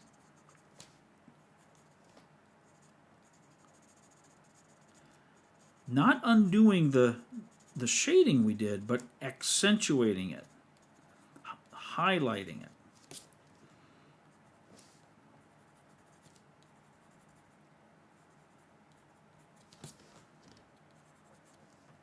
And we can do the same on our tree. It's going to catch some of these glints here along this side, we'll say, and on the tops of the branches that we can see. Just a little bit of a moon glow, sort of. So you don't want to necessarily overtake your black, but we want to create a sense of glowing there. Just in the moonlight, as they say.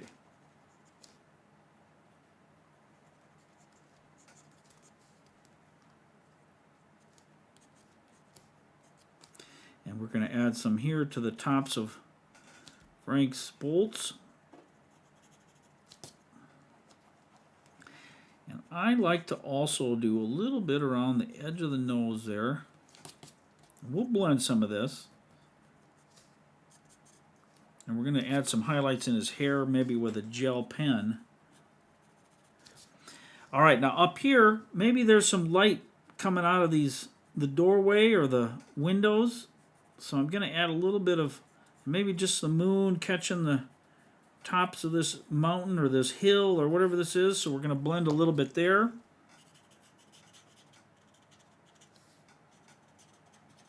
Just a little sense of white, like some light coming out of there.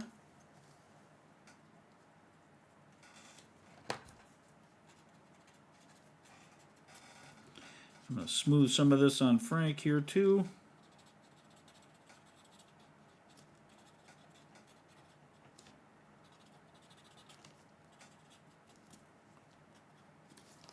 All right, now I'm going to take my gel pen,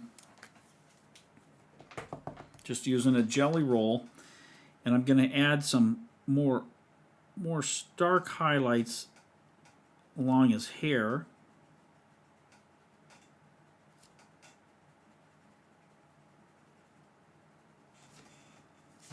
And also I'm going to make a little bit of a, like we're getting a shine up on his hair here, like that.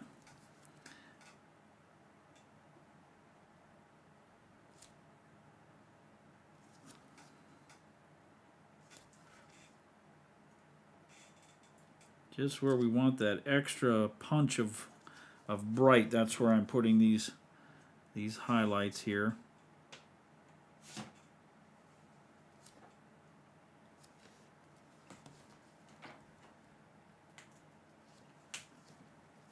Maybe a little bit here as well.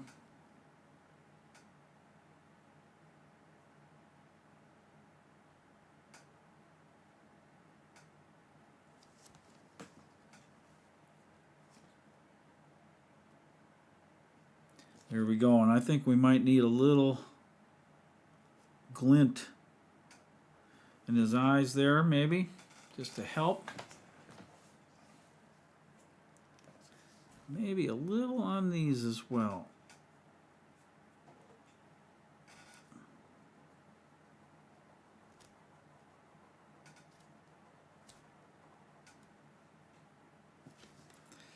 All right, folks. That looks all right to me for a quick cartoon drawing together. We've got a complete Halloween scene here. We've got Frankenstein up close and personal. We've got a little silhouette of a creepy tree and a house and some bats flying in the moonlight. I don't know. You can't get much more Halloween than that, at least not in my opinion. What do you folks think? I know I haven't been watching the chats here as I've been drawing with you. Hopefully you've been drawing as well, and that's probably why there's not so many chats. But if you're still out there and you have, let me ask, is there any questions about a technique or about a thing that I did here that you'd like me to cover or describe or break down a little differently for you? Let me go back here and I can look you in the eye. So what do you think, folks? Are you enjoying that that Toon Alert drawing we just did? Hopefully you are. Looks like Jackie enjoyed it. Abby says it's amazing. Thanks for doing it. Well, you're very welcome, Abby. Thank you for sticking around. I know it's been a long haul. You're probably all getting tired and maybe getting hungry or whatever, but I'm glad that you're still here drawing, and hopefully you're enjoying that process. Let me see here. I'm gonna see if I can put up a picture of this while I'm talking to you. Let me see here real quick if I can do that. Nope, actually I'd have to do it a little differently. Sorry, I can't do that. I thought I could, but I will have to. That's something I can do in the future here once I have a separate camera for that. White acrylic pen instead of a jelly roll. Actually, I have. I like some of them better. The ink seems to flow better with some of those, especially there's some acrylic paint pens that I bought here not too long ago specifically for the white, and it works really well. It's very opaque. The paint flows much more thickly and heavily than it does out of the jelly roll. The only downside I've seen is that the acrylic pens, the ones that work well, in my experience, do a very wide line compared to the jelly roll. So the jelly roll allows us to be a bit more precise, but it has issues with ink flow and opacity and things like that. It doesn't seem to be as good as the paint pens. So it depends on what you're drawing and the size of your drawing, but the acrylic pens are great. Yeah, they work really well. Here, I'll pop this back up again just so you can see the drawing. Anyone that's drawing. Oh, and I wanted to add a tiny touch of the white in the. Actually, let me use my pencil instead down in the cut area there. It just helps to make it look a little more dimensional, and also a tiny hint of red up in these scar areas. Don't want it too pronounced, but just the brain will see that subtle detail, and it just makes it more convincing. I think that looks good.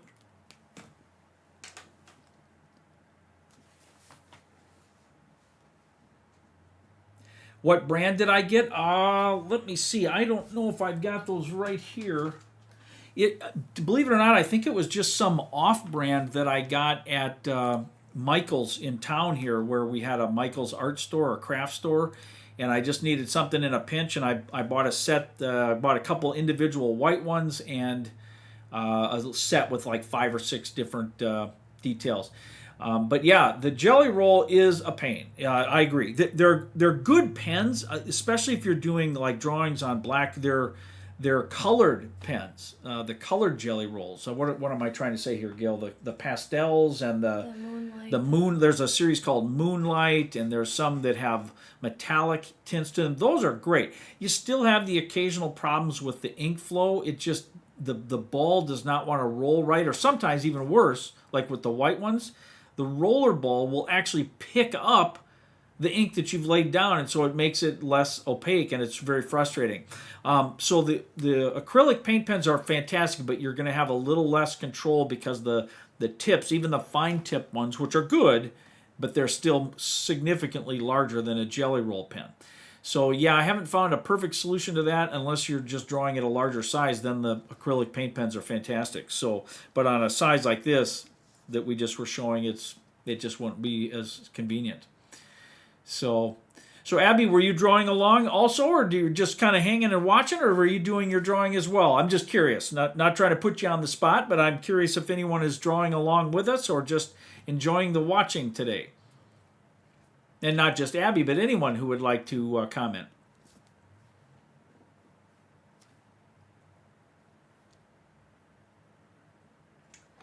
Well, I'm drawing along, but I'm very slow. Yeah, Gail's still doing it. She's drawing along. That's all right. She's got a ways to go. We might not be able to see hers in this video today. It might take her longer, but that's okay. Abby says, clean up the roll with a tiny bit of... Yes, I've used alcohol. That's a good tip, actually, and sometimes works. Believe it or not, I've tried using a very subtle application of flame, like from a lighter, to heat the end and then roll it immediately. I think the pens are finicky because the nature of the ink is such that it doesn't always flow as smooth as we would like when we're doing the art, but they're used by millions of people, or thousands at least, and many people love them. So it's all I've been able to find so far that works fairly consistently at those smaller sizes. I did have to give up. I had some 6 and 8 sized nibs on the jelly rolls, and they were just so tiny they just never worked, period. So it seems like the 10 was kind of the smallest size that I can get to work, but sometimes that's even not as precise as I would like for little details, but it's still good. Slow. Yeah, yeah, that's a good point. So Gail points out, let me see if I can show an example here. Gail points out that if you go slowly with the jelly roll pens, like if you try to go quickly, they often don't work, and you'll see here it's less than the ink skipping. But if you draw slowly and with less pressure, in other words, let that ball roll. As soon as you put pressure down on that, it tends to not, you can see the difference in these lines. Look at how skipped and less, and then this one is nice and thick. It's because I'm holding it upright and I'm moving very slowly with it, and it does tend to work really well. But sometimes it's just hard to draw slow. Now, when you're filling in an area, you have to use very light pressure, and you're almost pushing that ink around, and it does work. It does make it opaque, whereas if you're trying to color fast, it seems that, now that one actually worked, but it seems at times that the roller ball will actually start picking up that ink and moving it around rather than leaving an opaque area. Now this pen is a fairly new one, and it's a 10. I'll show you that here. And it is working quite well, but it does change based on the paper and the pressure and the speed with which you draw, so that can really affect things there. Just something to keep in mind. Thanks, Gail, for the reminder. Is Gayle in our Discord? Yes, she actually, Yes. What's your name in the Discord? It's just Gayle. Oh, it's just Gayle, I guess. So it's a great question. So Gayle is in there. She's posted a few things, and I think you've even shared some photos and stuff in there, haven't you? I Yeah. have, and I can put this in there when I'm done with it. Yeah, yep, she can. Maybe that's what Jackie was getting at. But yeah, she can share her art there too. But yes, Gayle is there, and some of her art has been shared, her Zentangle art, and she'll show this Frankenstein drawing in the Discord as well, since we probably won't have time for her to finish it today. That's not an insult. I'm not. Maybe tomorrow. Yeah, I'm not picking on you there, Gayle. Here, I'll put you back so you can chastise me on camera. So, but See, I'm getting there. yeah, so here, hold that up over there. There you go. So she's getting it. Here, hand it to me, and I'll show what you've got so far. I'll do it back here on the better camera so you can see that. So she's done that, and hers is turning out great. She's done a great job. Just has some more inking to do, and then she'll have to catch up with the coloring. But this is where we came from, right? Yep. We all started here. Actually, we started here. And just in this short time today, we've drawn this drawing and have created that together. And I think that's fantastic. Abby says, Gayle, I'm slow too. There's no harm in being slow, Abby or Gayle. It's completely fine. Being an artist isn't about getting done first. It's not about rushing through it. It's none of that. It's all about enjoying the process, creating, whether by yourself or with a group, creating that together, learning, expressing. It's a fantastic. There's nothing to me that compares. Creating art is just so fun, and you can share the experience together while drawing, but you can also share the artwork afterwards. It's just great. It's really great. So, and I'm so happy that you've all joined us here today, and Yes, continue to put up with my silliness and my imperfections and all that good stuff. But I hope that in the process you're learning and enjoying the process of learning. So, yep, nothing wrong with taking your time. That's just how it goes. And if we don't get done in a given session, rewind the video, watch it later, or don't finish it. I can't even count how many drawings I have started in my sketchbooks when I had an idea or a concept or something I wanted to practice, a new technique or a skill, and I'll do it for 10 minutes or 20 minutes or even an hour or whatever, and just suddenly lose it. I'm not interested anymore, or something distracts me, or maybe I'm still interested, but I just had to stop, and I can't tell you how many times I will not go back. There's something about me personally, maybe other artists share this, I hate it when I've done part of a drawing and then I have to take a couple days or whatever and come back to it. It's like, I don't know, it's just weird, and I can't seem to finish it in the same way, with the same passion or something. Maybe that's part of being an artist and I'm just weird. But yeah, I do it sometimes, but it never quite comes out with the same pizzazz as when I just finish it in one setting or in one session. Mood. Yeah, I think it's mood. I think it's, the warm up of the hands or the arthritis or whatever kicking in, who knows. But yeah, it's just how it goes. This has been awesome. Enjoyed today, a great birthday gift. Well, I am so glad to hear that. Thank you, Jackie. And thanks for spending that time with us, all of you. I'm so grateful for that. And so before we get ready here, I think it's about time to sign off. We've got 2.5 hours in, which is great. It's gone by very quickly for me. I hope it hasn't been boring or slow for any of you out there. And I think, though, that we're getting to that time when I should probably let you go about your days. And let me make a couple announcements here. And while I'm doing that, if you folks have any questions, any suggestions for the channel that you'd like to see, or any questions about art that you'd like to have me talk about, let me know. Even if we can't cover it in the session today, we can always do it in a future live or in a recorded video. So we love your ideas. We can't always do them, but we love to hear them because it lets us know the things that you're interested in that keeps you watching our channel. So, and it's not about that. It's about that community, that connection. But obviously, if you're not interested in what we're doing, you won't be here. So we want to try to pay attention to that as well. Bear with us too as we continue to grow as a channel and I implement new things that I mentioned earlier. And they're not just all monetizing things. They're things that have to do with how the channel operates and the features that I can provide to you folks as subscribers and as members. There are some benefits that paid membership brings, and again, that's not a commercial or a sales pitch, it's just the reality of how YouTube works. And of course, your support, whatever that may be, watching, liking, commenting, subscribing, becoming a member, sending super chats or super thanks, any of those things enable us, not only encouraging and motivating, but they sometimes even financially enable us to continue on, because YouTube doesn't cost you guys a penny, but YouTube pays us for every commercial that you end up seeing. Now, I know when I'm a YouTube viewer as well, I watch thousands of videos, more than I should admit to, and it's super annoying to watch an ad, to sit there and have to watch a commercial, and some of them you can't skip, some you can. But by watching those commercials, or at least letting them play, the creator that's published that video actually gets a micro penny. It's so many per thousand. And it varies.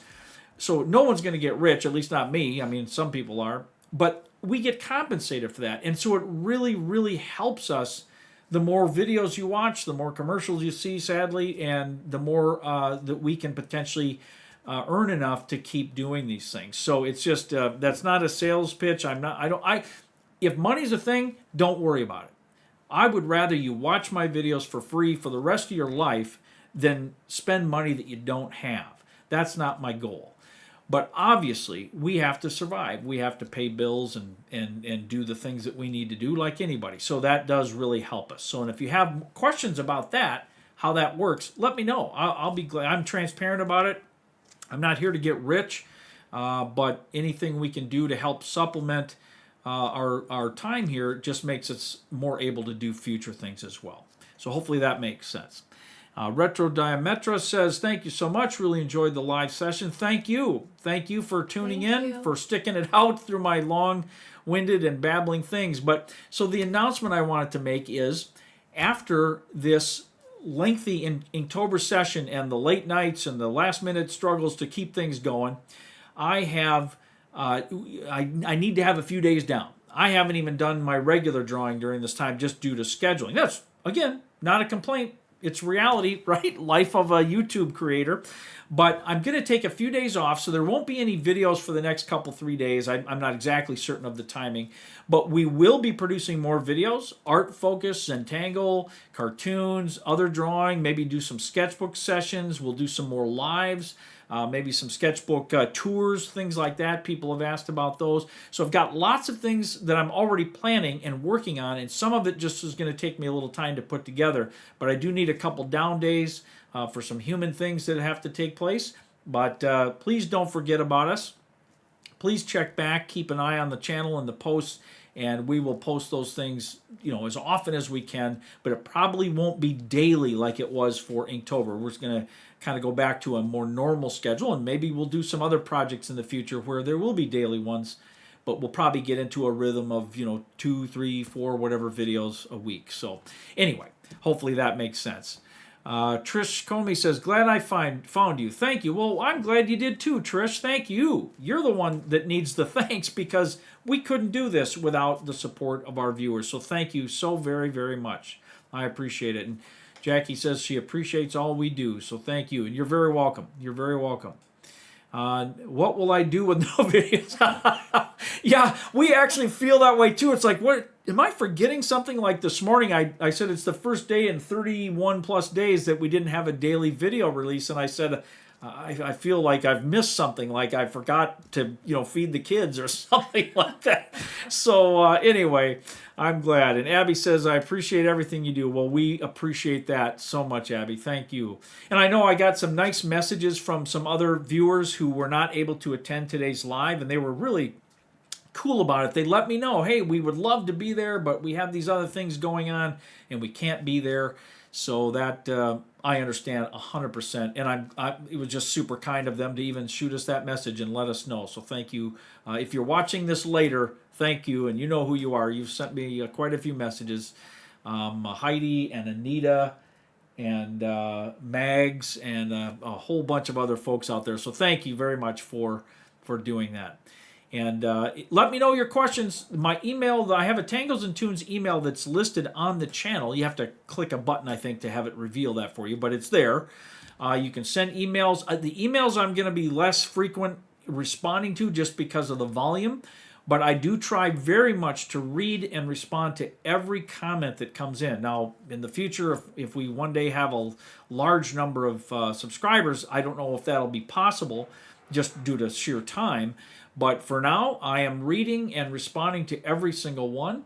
And if in the future it does become that too busy, then all that means is the channel's growing, and that's exciting. But by becoming a channel member, I'm giving those folks will get priority response to the comments. But for now, I'm able to get through them all, so don't worry about that if it's a concern. But just something to think about. With that, I don't see any things popping up. Did you have anything, Gail? I'll put you back on here. Let me do that. I just want to thank everybody for joining us today. It was really nice to meet you. Absolutely. Absolutely. Fun to chat back and forth. And it was I know fun. it's not quite as good as a face-to-face conversation, but being able to have live answers and so on is really awesome. Yeah, that is cool. So, whoops, somebody popped something else up here. What is... looks like I missed something. I want to make sure I didn't miss it here. Oh, I'm not sure what that was referring to. My computer was telling me something. I thought somebody was asking a question, but I don't see that there. Perfect. Well, folks, we are so grateful that you came and spent some time with us. I hope you had fun with our finishing up on the Zentangle, on the Inktober, and also our little Toon Alert today. I hope if you did draw your little Frankenstein, don't forget, you can join the Discord. There's no cost for that at all. It just takes a few minutes to log in, and you don't have to give personal information or anything. But if you join the Discord, until YouTube kind of gets that part of things working better, and we can't share in the community quite yet, but on the Discord, you can share pictures. You just snap a photo with your phone and upload it, or whatever the case may be, and you can share your own art. We can encourage each other, comment back and forth. If you have questions, we can chat. I'm not in Discord every single day, but I try to get in there as often as I can and respond. But there's some other great folks who are there, seems like almost every day, and they're really engaging and helping carry conversations forward. So feel free to join that as well. Again, no costs or obligations there beyond just having some fun. So with that, I think we're going to sign off. And I again wish everyone a great day. And as we often say, we hope to see you real soon back here in the Tangles and Toons channel. And until then, take care. Bye-bye.